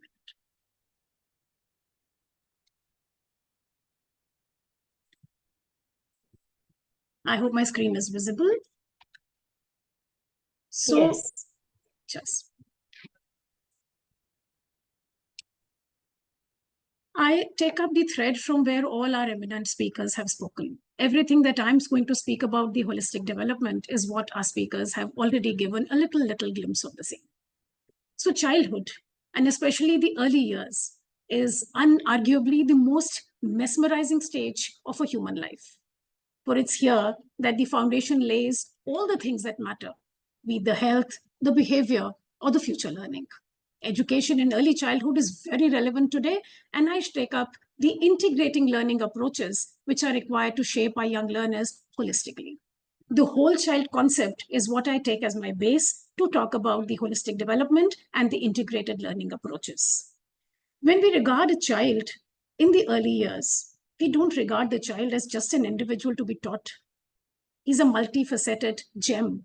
He has unique facets, and they all shine in their own distinct ways. So when we talk of holistic development, at its core, this much talked about and most favored approach, especially in early years, whether at the level of the parents or at the level of the educators, it means acknowledging and celebrating the individuality of every child. It's about recognizing that children are not simply miniature adults. They are complex beings in their own right, as is being spoken in the language of psychology. And they have their own diverse needs, their own interests, and they have their own specific strengths. Incidentally, when we as teachers or also as parents sometimes tend to localize success or intelligence through traditional academic achievement and benchmarks, that is not what is holistic development. It is rather restrictive in nature. Viewing it holistically, it should be about considering all aspects of a child's development and well-being, physical growth, resilience, emotion, social skills, cognitive skills, and whatnot. Like a whole child, when we talk of creating a holistic approach, we develop a child the way we want to see him a few years later in all areas encompassing. It's by nurturing their minds, their bodies, and their spirit in tandem that we shape them not to be academically proficient, but also to be emotionally resilient, socially adept, and morally grounded. That's where the concept of a whole child approach comes up. This philosophy in early childhood education recognizes that young children are more than just sponges who are soaking up education and knowledge. They are budding personalities. They have rich emotional lives. They have burgeoning social skills and boundless curiosity about the world about which they are going to be a very integral part. So it can't be about the studies and studies and studies alone that we talk about them. We talk of them in their growth in the physical sense. The early years speak a lot about the gross motor and the fine motor skills, very essential. There's sensory development, there's social emotional part. If you just reflect upon a classroom where learning isn't just about textbooks and tests, when it's not confined to only ABCs and 1, 2, 3s, it's about nurturing what matters in the long run. That's the essence of the whole child philosophy. They nurture the whole, spectrum in their being. Have bright-eyed children in your classes and create an environment where they feel safe, supported, and empowered to explore whatever their full potential is all about. It's not just about what they know, it's about who they are going to be a few years down the line and later part of their lives as well. Here, I'd like to talk about a small example about the delayed gratification concept. This was through the experiment by a Stanford psychologist, Michel. When he designed a test, he gave a marshmallow to children and told them you can eat it now. But also gave them the option that if you could wait a little longer, you will get 2 of the marshmallows to yourself. And then thereafter, keeping the marshmallow in front of the child, he left the room with the child and the marshmallow just being there to each other. Now the child is in dilemma, whether to eat or to wait. How much the child is actually going to wait is not only the measure of the ability of his or her delayed gratification. We see many more traits developing here. It's trust, it's faith, patience, self-control, maintaining long-term goals, and maybe much, much more that you see. These children who wait, as per the study and the results, these children who waited showed all these traits later on in life. But in the other case also, the children weren't wrong. Maybe you could see a trait of quick response in those children. Or perhaps on the flip side of the coin, maybe it was learning from their mistakes. How I wish I had just waited for a minute more and I could have had to. So what is important here for us as educators, learning from these various studies and also seeing the scenarios in our classrooms, is that we need to observe and relate to the diverse needs, the strengths of the children, and foster those environments where every child is seen, heard, and valued of the unique individuals that they are. When they are talking of individualized learning, as Priyanka spoke, or about the growth mindset, which was spoken by Sona, or by, I think Dr. Smiley also spoke about sustainability. Simona spoke about growth mindset. All this is all encompassing from the holistic point of view. Now, creating an inclusive learning environment and fostering emotional regulation is what comes as very close to holistic development for the children. How do we do that? Let's have a relatability towards approaches which should not be taken up in individual silos. Maybe we can approach this through a combined approach, integrating certain learnings as their components will help develop many traits in our children. When we see it from this lens, then development is not just about itself. Holistic development is about interconnectedness. It's about the integration and integration of those learning techniques. Suppose a child is doing, let's say, an art project in the class. Let's say he's talking about butterflies. Now, this art project in the class, when taken holistically and through various learning approaches, it can give them horizons to expand their science skills, counting, coloring, storytelling, and all encompassing as well. In all, what's happening is that you're enhancing their critical and their analytical thinking. Maybe through all these play-based learnings or through the project-based learnings, children are going to learn how to approach a challenge from a different perspective, which is an absolutely essential skill in today's world.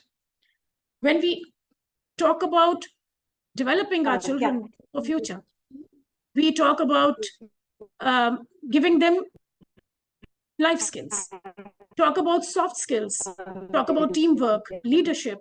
This is what makes them more adaptable and confident. When I see these things happening in our own classrooms in our school, as a school principal, I really feel privileged to witness the incredible potential and the boundless curiosities that these young children bring to our learning environment each day, every time.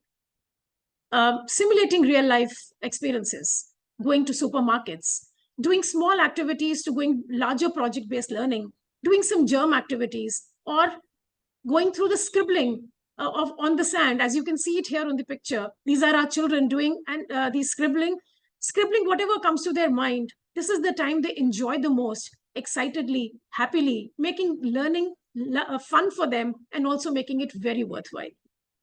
So whether through a project-based learning or whether through any play-based activities or even through the classroom discussions, various approaches can be combined together, and there are multiple approaches that we talk about in the world. I here would be touching upon only basically about the multidisciplinary, the inter and the transdisciplinary integration, which we can take up in our classrooms.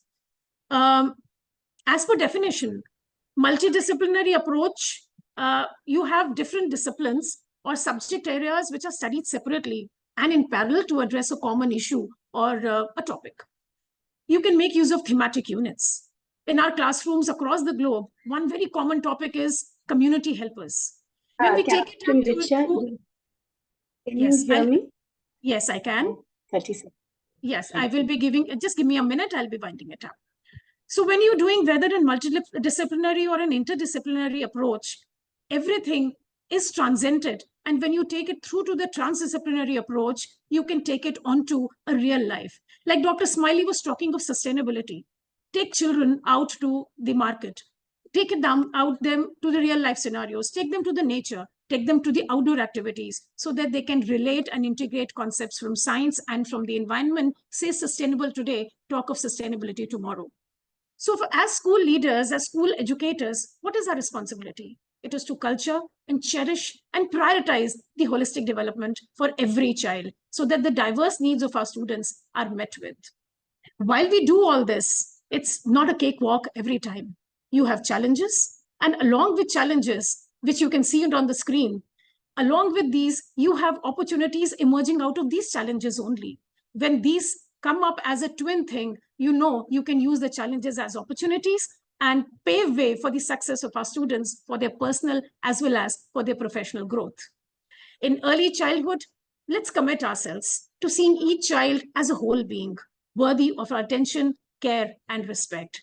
Because when we invest in the whole child, we are investing in a brighter and a more compassionate future for all of us. Lastly, just last line, I'll be quoting from the book, The Whole Brain Child by Daniel Siegel and Tina Bryson.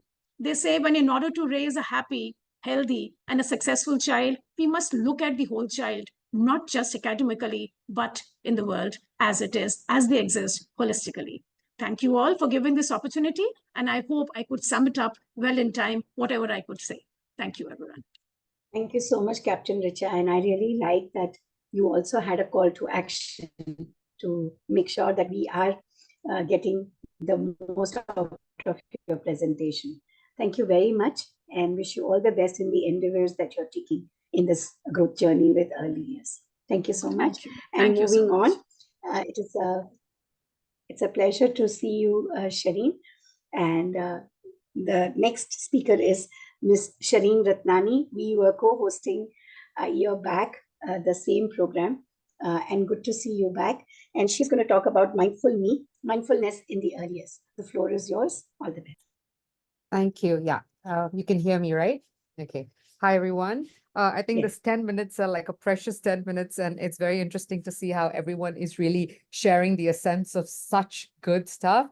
So here I am. I'm going to just start about mindfulness. I think it very much links with the holistic development just spoken about, and also what Abigail spoke about when it came to self-regulation and emotional well-being of the child. So mindfulness in the early years is a buzzword, and we all know all the research is pointing out that mindfulness is creating better brain connections. It's helping children not just academically, but in terms of behavior and their mental health. But what really is mindfulness, and how do we explain it to the very young children, right? So for very young children, it is about letting them know it is what is happening right now to their bodies. Like Abigail said, also taking note of how your body is feeling, even your emotions, what you are seeing around you, what you are smelling, what you are tasting, that is bringing the child to the now. Okay? And if you look at the brain, what is mindfulness doing? It is actually making a shift from the emotional brain to the prefrontal cortex, which is where all our higher mental processes take place. So it's taking you away from the reactive, dysregulated state to the more logical thinking brain. And you know, the science tells us it actually takes just 6 seconds for us to go from that reactive brain to the logical brain. And that's why by default, sometimes when we're in trouble or when we are anxious, we just take one deep breath, and that's the 6 seconds that helps us get mindful and brings us back into this prefrontal cortex. So we all know that there's a lot of value in mindfulness for children. It helps attention span, it brings down children's stress level, and of course, increases well-being, communication, and focus. That's what all of us know. And how do we go about doing it? So before we actually introduce mindfulness to children, we need to explain to them what it is. We can't just tell children, let's be mindful, right? We need to, just as we tell them we eat healthy food to take care of our bodies, the word mindfulness is literally exercising the brain to keep the brain healthy. So the word needs to be first introduced to children before we put it into their routines. Now, how do we put it into the daily routine? I'll just very quickly outline 4 different ways in which early childhood educators and even leaders can make this like a little policy into early childhood classrooms. The first one is using the breath, which we all pretty much do. We do, yoga and mindfulness and breathing exercises with children. And there are lots of fun breaths that you can create into your own toolbox. I've done some with children, which is a pizza breath. You just give them slices of pizza, let them color the pizza, or you can make it an art. And if you don't have a pizza, then put your hand out and you can try this with me and tell children, this is a slice of pizza. Let's take a deep breath and smell the yummy pizza. Now let's blow the pizza before we eat it. And what you're actually doing is doing a mindful breath, but by using a prop, it kind of gives children that visual that they need, and slowly that gets internalized.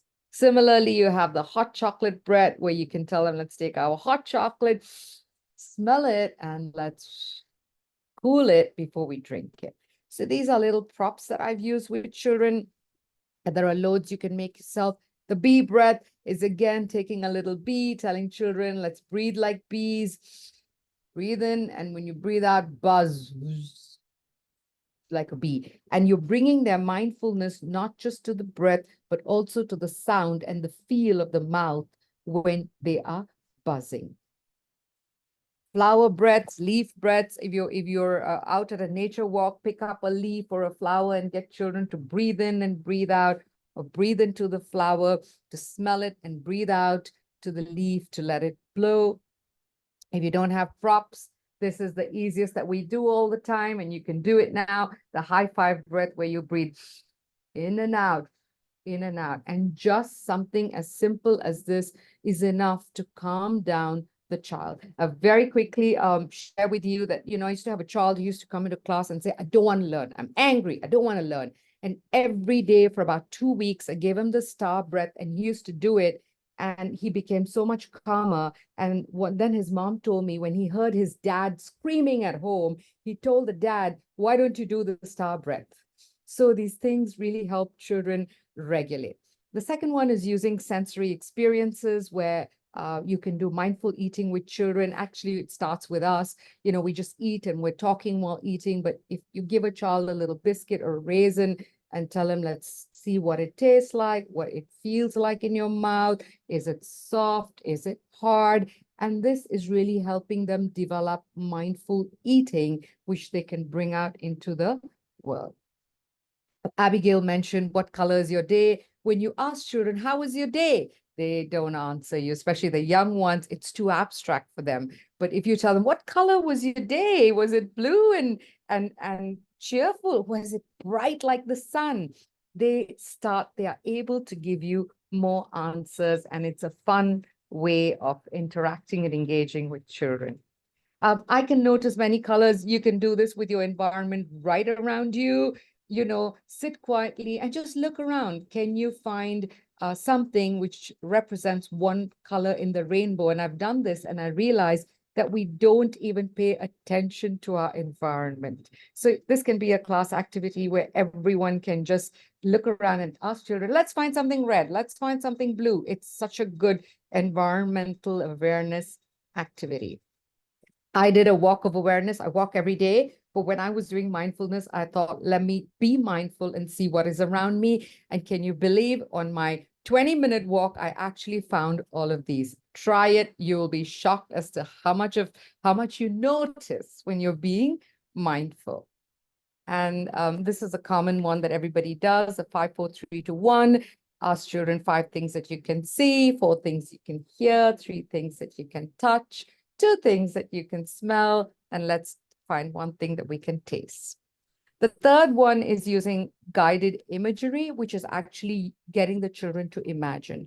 And it helps the child and even us. It brings us back from where we are to a focal point. So if I tell you, close your eyes and think of the yummiest brownie in the world, your brain has the capacity to do it. And that's what you can do with children every day. Let's close our eyes and imagine we're in a boat on the sea. There's a wind blowing. How does that feel? What does the smell like? How do the waves feel? You're actually bringing the focus back into the present moment, right? And that's a great practice.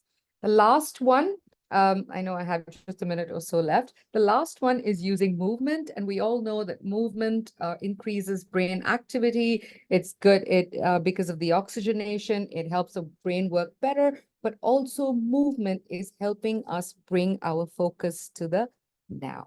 Okay, because it requires so much of balance and so on and so forth. What kind of movements can we do easily? Sorry. You can do movements like this. I like to do the emotions yoga with children and using character words, right? So let's all be grateful giraffes today. Just extend and be tall, grateful giraffes. Or let's be excited elephants today. So this is teaching them not only vocabulary and emotions, but it's also adding movements and bringing them to the now. You can have, what we do in our classrooms is we keep a lot of props in an area, in a calming area, so children can actually use it. These are breathing boards. There's a lot that you can download off the internet and also help children to do these movements with breathing. Good songs during circle time. You know, this is a great way. I think if children have been sitting for too long, make up your own songs, use AI. This is one, you know, which says shake, shake, shake your hands now, shake, shake, shake your hands now, shake, shake, shake your hands now, shake out the stress away. So this is whole body movement. And each time you're using, you know, the words like shake out the stress, shake out the tension, shake out the anger, actually teaching children that movement can help them regulate and get into a better state of mind. The best way now to bring mindfulness into your classroom is, number one, role model it all the time. If you're angry, just drop it, take a deep breath and walk into your class and schedule 5 minutes every day. So this is good for leaders to actually put into scheduling, put 5 minutes of mindfulness.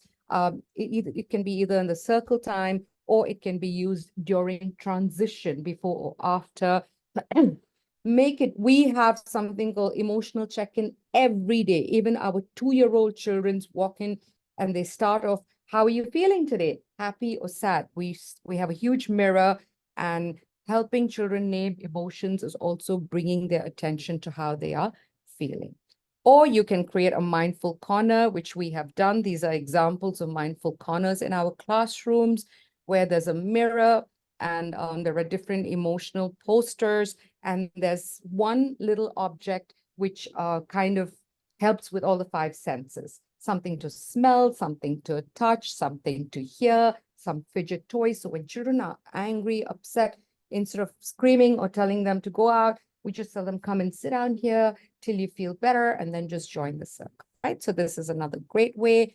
So I'd like to end by saying, I know I have to end, right, Simran? I would like to end by saying that being mindful is creating a calmer self, and an inner calmer self creates an outer calmer self, which creates a peaceful learning community. And finally, what we're doing is creating a very peaceful community and a world. So yes, I think that's the end. If we are to reach real peace in this world, we shall have to begin with the children. And this is just one way to bring peace into the classrooms. Thank you very much for this time and this opportunity. Thank you so much, Shireen. I really enjoyed, and this was full of tips for all our early year educators and parents. Thank you once again. Each slide had something that can be very easily implemented. Thank you for giving out all these tips, and I'm sure it's going to be very helpful. Thank you, Shireen. Lovely presentation, and thank you to all the speakers for such a wonderful presentation. I will invite back Dr. Vasavi to say a few words. Dr. Vasavi, the floor is yours. Thank you. And Shireen, this has been wonderful. What I wanted to share with everyone is, yes, we are coming up with our Edu Tour and conference and awards in Indonesia and in Jakarta and Cirebon. And I thank Shireen for organizing our school Edu Tour with the Kipina schools, where she's the academic head, and also a panel session there. So I take this opportunity to thank her for extending her support. And I invite everybody who would want to join us for the Edu Tour, because this is going to be an excellent learning experience for everyone who joins it. Thank you, Shireen. Yeah, thank you. Looking forward to everyone coming to Indonesia. Over to you, Simi. Thank you very much, Dr. Vasavi. And a lot of congratulations and best of luck for this upcoming tour to both Shireen and Dr. Vasavi. Moving on, Gulbani, and she's going to talk to us about raising happy humanistic being. Dr. Nina, are you here? Actually, I did see Dr. Nina a while ago.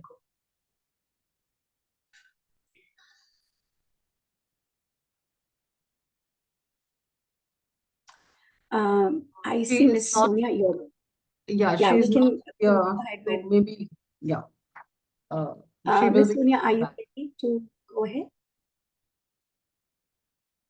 Yes. You're muted, yeah. Yeah, hi. Good afternoon, all of you. And a very big thanks to ECDF and Dr. Vasvi for giving us this opportunity. And we are all coming together and sharing our views.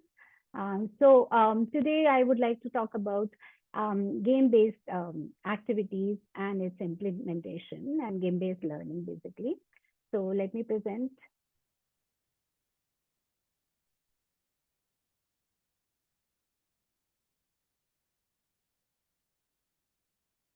Please let me know if you can see. Not yet. Have you presented? It's not visible. One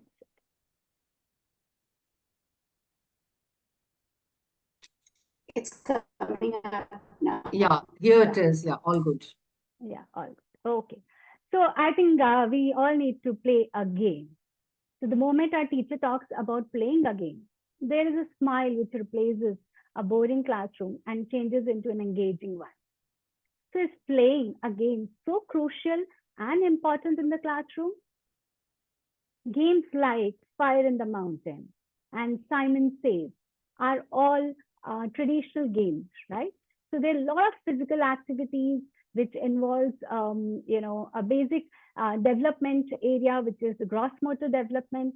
We now find ourselves in an era where educational technology has undergone significant upgrades, integrating AI, VR, AR, and interactive gaming. So this transformation has led to a comprehensive digitization of the classroom experience. I remember 5 to 6 years back, I can recall a conversation with a toddler parent of 1.5 years, mentioning that how his child can flip through his iPad in a nick of time and can swiftly navigate to the desired app and engages with it effortlessly. So before the onset of COVID, we all had concerns about screen time. And with COVID coming and on the onset of COVID, we all had concerns about screen time, but the pandemic shifted the entire, the educational landscape through digital transformation. In both traditional and digital learning environments, play has emerged as the central component when it comes to learning and dealing with preschoolers. In both the cases, the shift has become more engaging and it has shifted it to the classroom as well. So researchers have extensively studied these digital-based approaches and found that this digital fluency has become integral to the lives of new generation children. Studies have shown that high-quality game-based programs in preschool, combining with self-initiated activities led by teacher instruction, yield long-term benefits. Now, despite the structured nature of direct instruction, research indicates that game-based learning is more effective when it comes to developing the logical reasoning, problem-solving capacity, and even developing the cognitive skills in children. Children participating in game-based programs demonstrate higher learning outcomes when it is compared to using the direct instruction method. So we need to understand why that is happening. So it is mainly because children go through a period which is known as the critical period, during which important neurological growth and formation occur. Any experience which is acquired during this period helps children to form cortical maps, which aids in the development of emotional connection with others and the world. This is when a child constructs their own conscious reality. And whether it is structured or unstructured play, children develop essential foundations for growth. At the same time, If you see a child who has not been engaged a lot, they are deprived of the full access of this enriched physical period. It is characterized by the outside world and it lacks sensory connection. So as a result, the important areas of brain are potentially underdeveloped, leading to neurological dysfunction. A preschool classroom hosts different learning styles. Some students prefer auditory learning, others are visual learners, while some thrive on movement and observation. And the most interesting part is that usually they're a mix of both the styles. So it becomes a challenge for a preschool teacher to ensure the engagement of students till there is something which is interesting and relevant, especially when a class is full of so many learning style children. So what does game-based learning look like?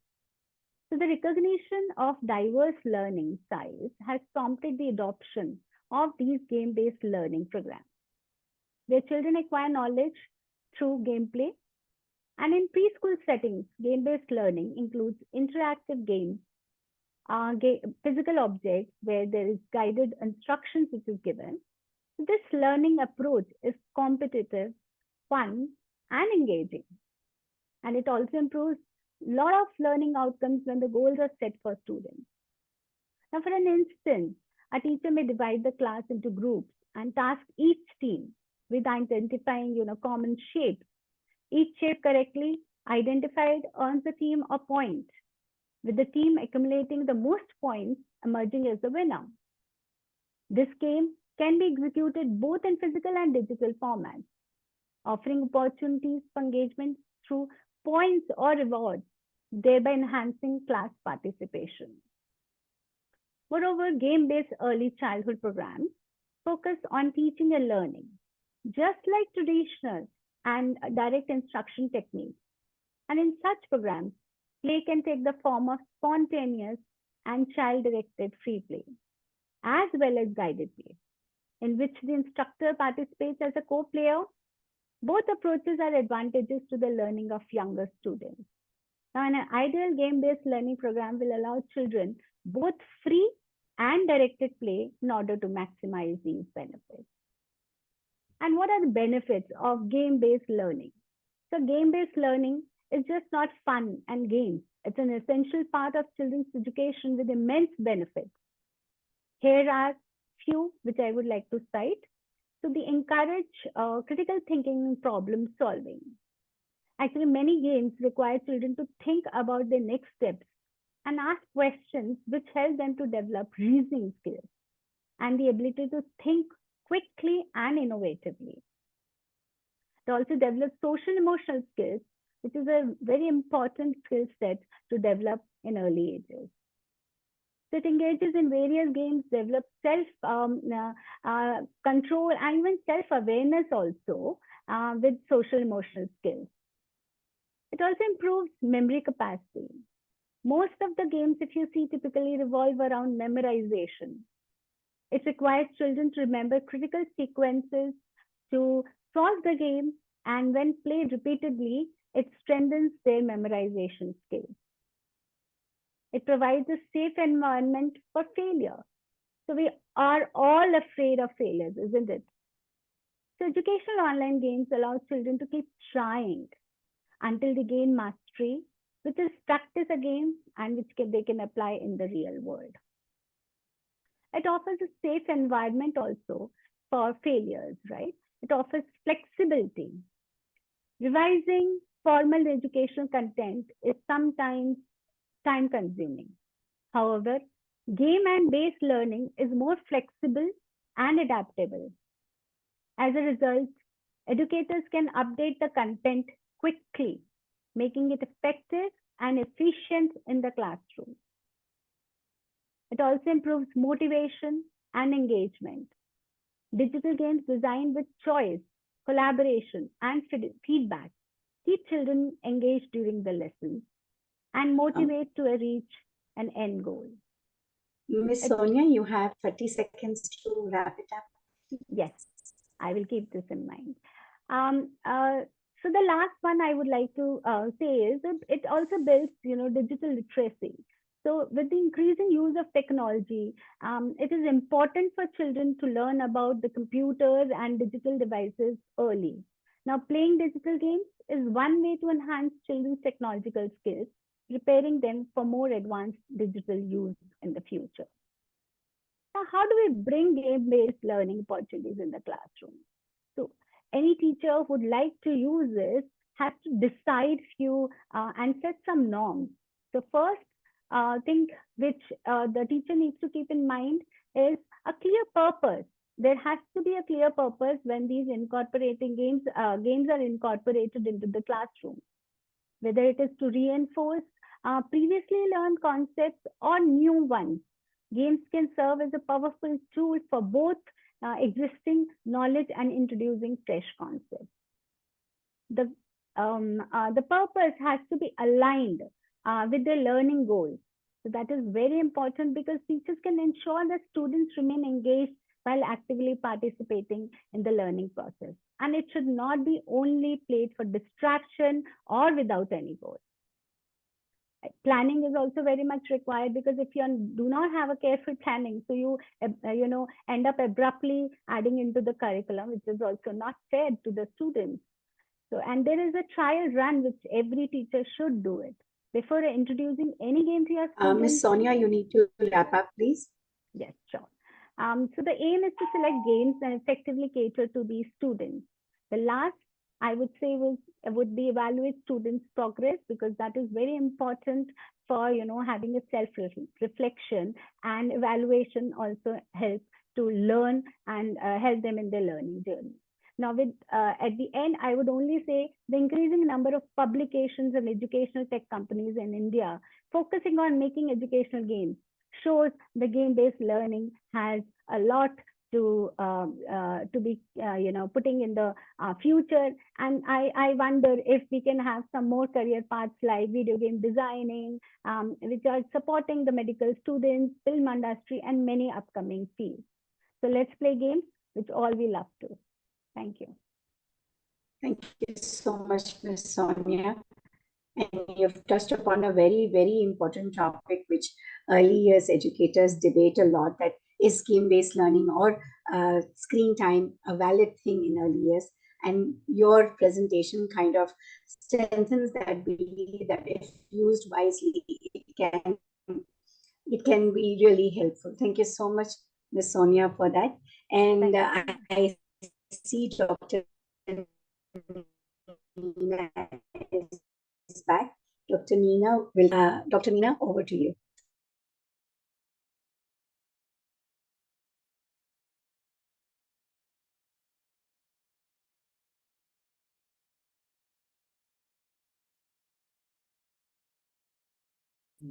Yeah. Good afternoon. Am I audible? Yes. Okay. And is my screen visible? Yes. If you want, you can just make it full screen, but it's visible. It's fine. Okay, fine. Done.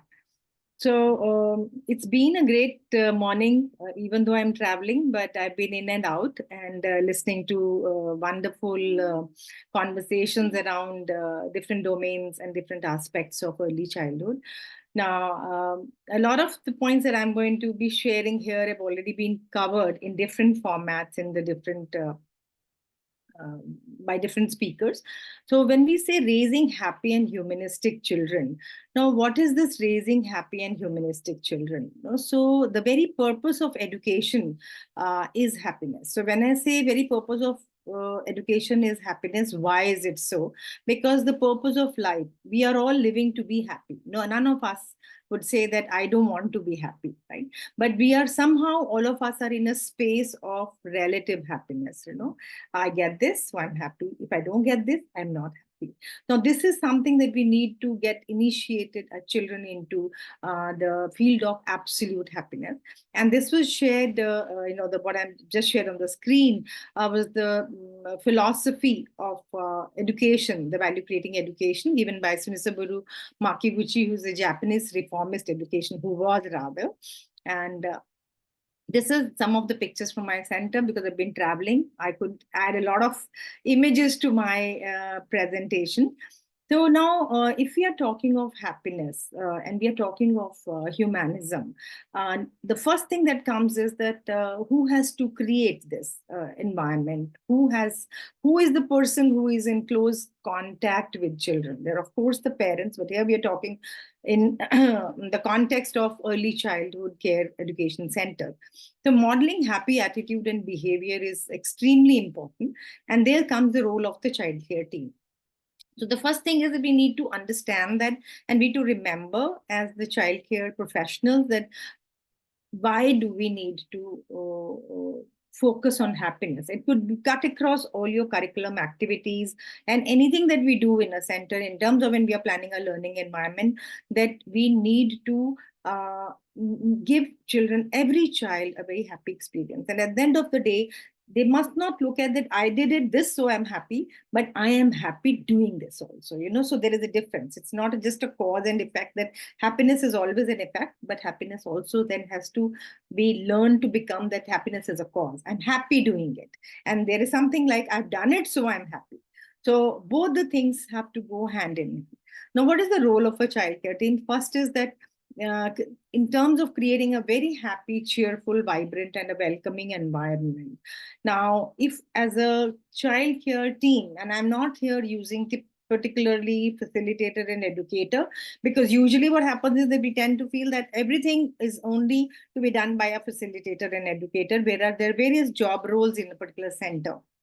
So everybody, right from an entrepreneur or a founder, or needs to be very cheerful when they are into a space with children, very vibrant, very welcoming. And what do they need to be? They should become very pleasant, smiling. I always say, no matter what brands you wear, but if you wear a smile, you've already captured a lot of, you've created a wonderful bond with your children.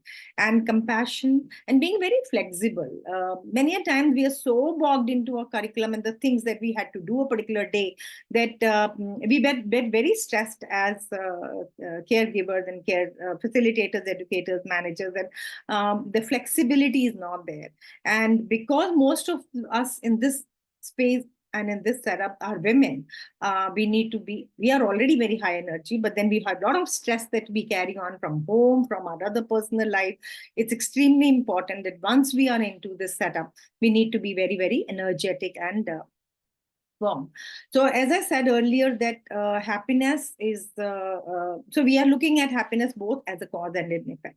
So let's say, what is prelude to happiness? So when we say prelude to happiness, what is the precondition to be happy? So let's all look into our own lives, right? Today we are here.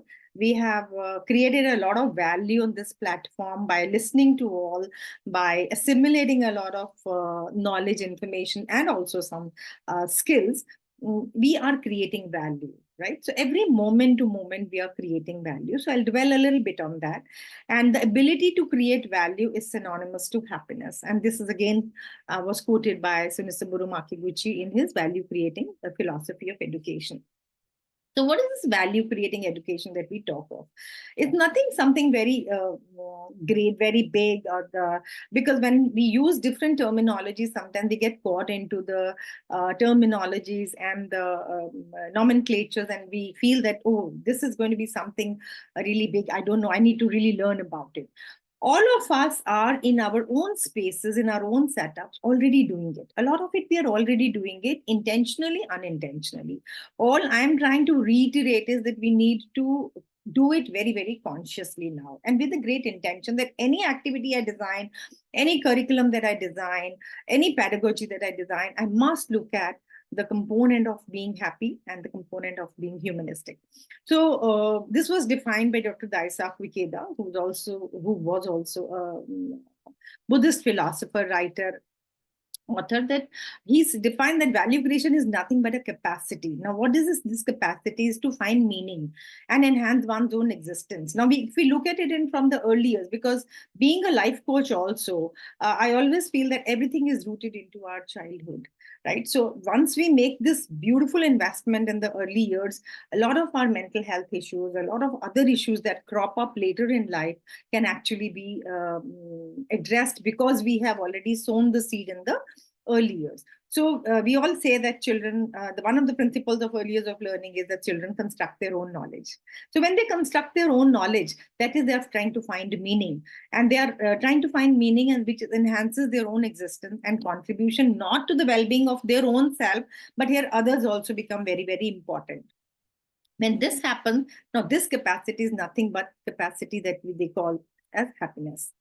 Now, how do we enable children to create value? So as educationists, as early childhood education facilitators, we need to facilitate children to engage in activities that they love to do. Now, many a time we have our own structured curriculum and we feel this is all that we need to deliver, which is very fine.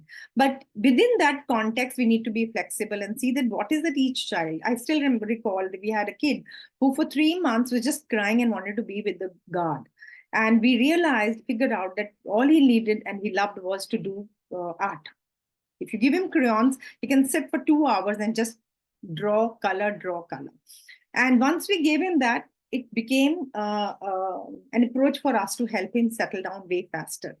Create and engage with different materials, including natural resources. So as the more materials that we provide to children to explore, engage with, allow them to and facilitate them to imagine more, explore more, experiment more, be more creative. So these are all related to their different learnings and creating some value out of it from every experience that they have with both material and with people. Now, building trusting, safe, and dependable relations is also a great value, when we talk of social development, social emotional development. And somehow this has got, sometimes I feel, got very, very delimited only to just telling them about emotions, becoming aware about emotion. But I think it goes way beyond that. I'll talk a little bit more onto this because understanding that how relationships can be built, trusting relationships, dependable relationships these seeds are sown in the early years. When we facilitate them to express themselves freely, a lot of communication, conversation that we have with children. And when we also facilitate learning very basic skills, especially in the context of India, if I see, we tend to provide everything to the child. So the encouraging self-dependence, the more that we, as a child, we are able to do, it creates value, because it builds a capacity, which is again equivalent to happiness. Now, so one was the happiness part of it. Now, again, people who are more humanistic are happier. People who are who appreciate and have love for nature, I've seen, tend to be more happier. And that's how I've experienced in my life of 62 years. And I can totally validate it with my 20 years of work in this sector as well. Because humans every child is first a human being. We are all first human beings and then learners, right? So we need to always remember and reinforce that. And what is it important? And is education only to learn concepts and gain knowledge? But education's very, very significant role, which a lot of philosopher thinkers, we talk of Vivekananda, Rabindranath Tagore, and all, have said that education must focus on character building. So when we're talking of character building, it's not all inclusive, it's not complicated. Dr. Nina, sorry to a lot of interrupt elements you. to it. So respect for dignity, finishing. Respect for dignity of life, interdependence of life. 1 minute, 1 minute. Contributory life, appreciation and gratitude. I'm not getting into the details of each of these, but I'll just specify 2 or 3. Interdependence of life. Many a times I think I'm doing it, I can do it, because sometimes self-dependence becomes that I'm independent now, I don't need any. But then we really need to help children understand interdependence of life in terms of plant, animal, human life, interdependence of life in terms of different people as community workers in the community. Contributory life is going beyond self, and sustainable human behavior is a very, very important component of humanism. If we talk of the sustainable development goals in today's context, which must get embedded in our curriculum. So it means judicious use of resources, love and appreciation for all resources. Why do we need so much of paperwork to do the craft? We could all use old resources to do craft work. And because that is, I feel far more creative than bringing in new things and creating something out of it. Dialogue, when we talk of conflict resolution, when we talk of things like negotiation, is not supposed to be only learned when we go into the MBA program. It can be learned very well in the early years. And that's what we've done. And diversity and inclusion, I don't want to talk more about it. Now, how do we create humanistic classrooms? It has already been stated in the previous session that reward. So when we reward every child, we've got this sports program, we've got this annual function. Now we tend to do the medals and the prizes and the trophies only for the first, second, third. So let's reward every child who has made an effort and not just focus on the outcome and the success and the victory, which is equally important. But I think the majority of the kids are left out because their efforts are not rewarded and acknowledged. Chat with children. Now, why do we need to have these conversations or very, very informal chats? I'm not saying chats and conversations around the learning activities. Chats outside, chats generally about life, bonding, creating those heart-to-heart bonds with children, just knowing how they're feeling, just knowing what happened in their house, how are their parents, how is their about their family, how was their trip to school, etc. Knowing each child is very, very important. I've seen after 6 months of being in the class, all the teacher knows is she knows so many colors, can write or can read or do Excel by then, but nothing about the uniqueness of each child, nothing about how each child is learning, what are the ways of this child to learn. Reward personality traits. Okay, we have this whole concept of how many animals now my child can recite, how many stories, characters that the child can tell about, but the child's uniqueness is that the child is very, very helpful in every situation. Or a child who is maybe eats everything, So let's reward those uniqueness and their personality traits, what they are good at. And children as the carers. So instead of we as caregivers or facilitators, educators caring for the child, let's encourage children to become the carers. Thank you very much. And if you like this session, show some love, follow me on my Insta. Thank you and have a great day. And I look forward to listening to many more speakers. Bye-bye. Much, Dr. Nina. It was wonderful.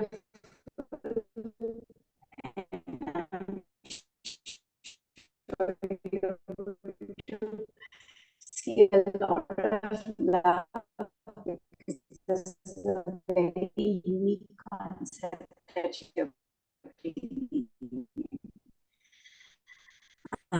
In addition to all the speakers that spoke about the same things, that having a sustainable human behavior is about, and I look forward to read more about that on your pages. Thank you again, Dr. Nina.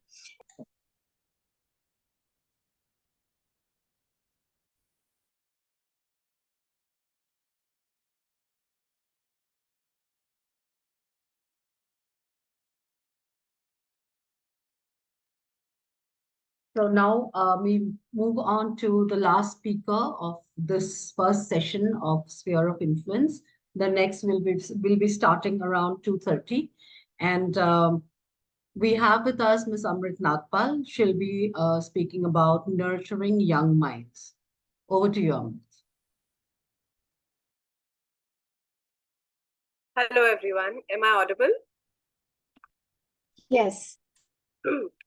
So I'm going to be talking and discussing about nurturing young minds and understanding early brain development, a topic that I'm very passionate about talking because I believe that this lays the foundation and has a very profound impact on the holistic development that we and many other speakers have been discussing about in this session. So I will just be moving on and let's dive in. So the first thing that I would like to discuss is the foundations of as early as educators, leaders, and caregivers. It's important that we understand that the brain is making faster and faster connections, especially in the time of especially the first 1,000 days of a child's life, and majority neural connections and pathways happen at the age of 2. So when we're in India, this is where children begin to get into a preschool or a play school. And it is very important for educators and edu leaders to understand why do we really need to give so much importance to early brain development. Also because the brain is very plastic at this point of time, and neuroplasticity is the ability of the brain to adapt and reorganize different responses to different experiences, and which is at the highest peak at the early years. And also keeping that in mind, we really need to focus on other key areas of the brain, primarily the prefrontal cortex, because it is in the prefrontal cortex that executes functions such as problem solving, decision making, impulse control, behavior, and social regulation, as well as the amygdala is responsible for the child's emotional expression, especially when it comes to emotions such as fear and aggression. So when we understand how the brain functions and we understand the different key areas of the brain and their executive functions, it'll become easier for us as caregivers, whether we are parents or educators, to help our children better. And thus that brings me to another core concept, is that implications in early childhood practices. Number one is responsive caregiving. When I talk about responsive caregiving, I would like everybody to focus on providing a sensitive, a nurturing, and a responsive environment for young children, because this is what promotes healthy brain development. Now, when I mean that brains learn and develop through play, through touch, through talk, through sight, through listening, through different sounds. And as caregivers, whether we are educators or whether we are as parents, all of us need to understand how each interaction with the child is crucial and how it lays a foundation for brain development. So how can we do that? We can start by providing an enriched environment for our students. If you're in the classrooms, provide environment that is responsible for stimulating language-rich instructions and interactions, for giving sensory and exploration options, for providing play that fosters and supports different neural connections in the brain. So providing a varied atmosphere and environment in the class. Now, when we talk about responsive caregiving, it is important that we understand that as caregivers, the children's cues and signals, and provide a very warm and effective environment, and most importantly, be very consistent in our communications and our interactions with the children. One thing that we have observed is a concept called as serve and return. It is the same concept that works in the game of tennis. You know, you serve and then it gets returned. So when you are served with a situation that is very common with toddlers and kindergartens, you know, when they are impulsive, or, you know, when they're angry and there is an impulse or something like that, our response to that situation is highly crucial, because the way we return back that situation, if we return it with warmth and affection, and if we are consistent in our communication and our interactions, the child will have a healthier brain development. So just give you an example, you know, you're at a social event and you have children who are crying, and, you know, children who fall down, and it could happen at a wedding, it could happen in a mall.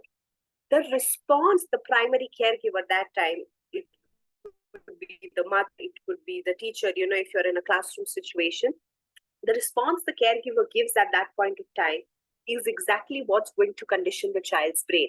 So if the response is like, oh my God, you got hurt. Oh, you know, why don't you hit? Oh my God, bad. This is bad. This is a very common response that we see in most Indian classrooms or Indian homes.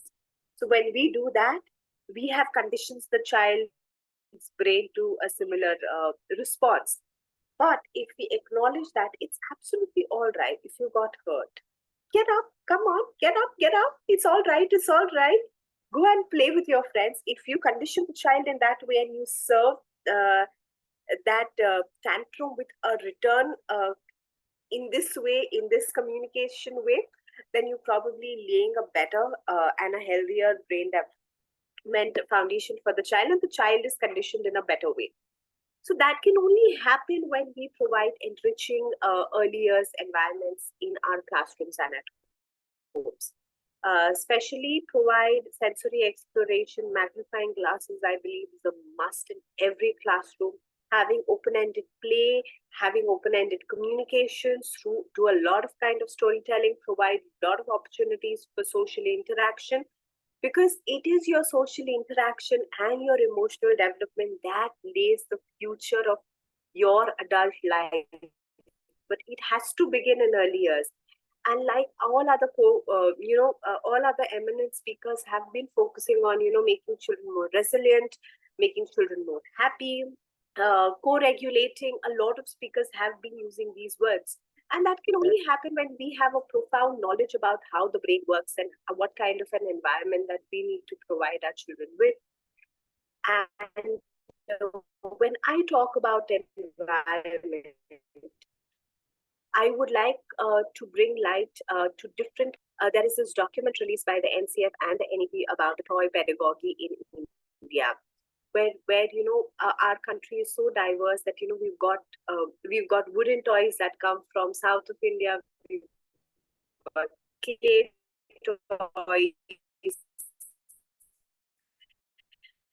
toys made out of bamboos that come from northeast, toys made of cloth, wood. So each that travel in our country provides scope for sensory development, problem-solving skills. So get your hands on that document if you're an educator or an edu leader. Ensure that you're implementing and providing toys in your classrooms from these varied and diverse parts of our country for brain development, and also ensure that your teachers, your educators are engaging in purposeful, meaningful activities which land up having some kind of open form of communication, which will in turn foster the love for learning and encourage exploration and discovery in classrooms, because that is what we are looking at, to have classrooms and help build those synaptic connections that are very important. So just to summarize, when we buy a piece of land, and when we build our home, the first what we do is lay a foundation. So understanding about brain development is understanding about nurturing young minds. And because your construction and that foundation is laid properly, you will land up resilient children turning up to more resilient adults.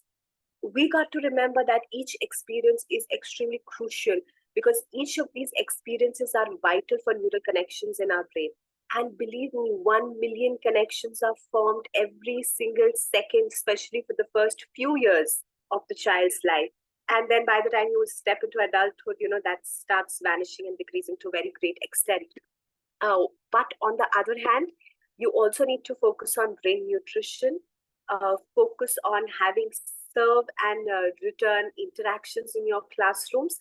And believe me, you will end up making a very, very, very strong difference in your classrooms.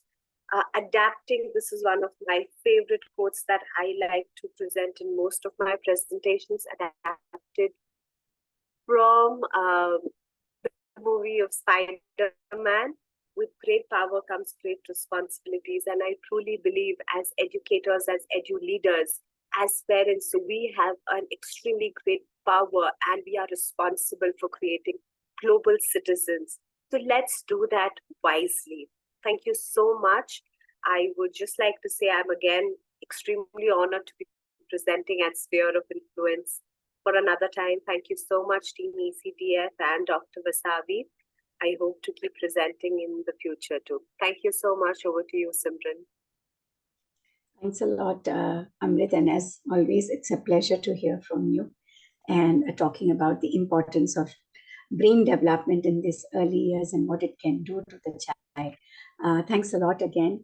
And with this, we wrap up our session 1 of Sphere of Influence Season 3.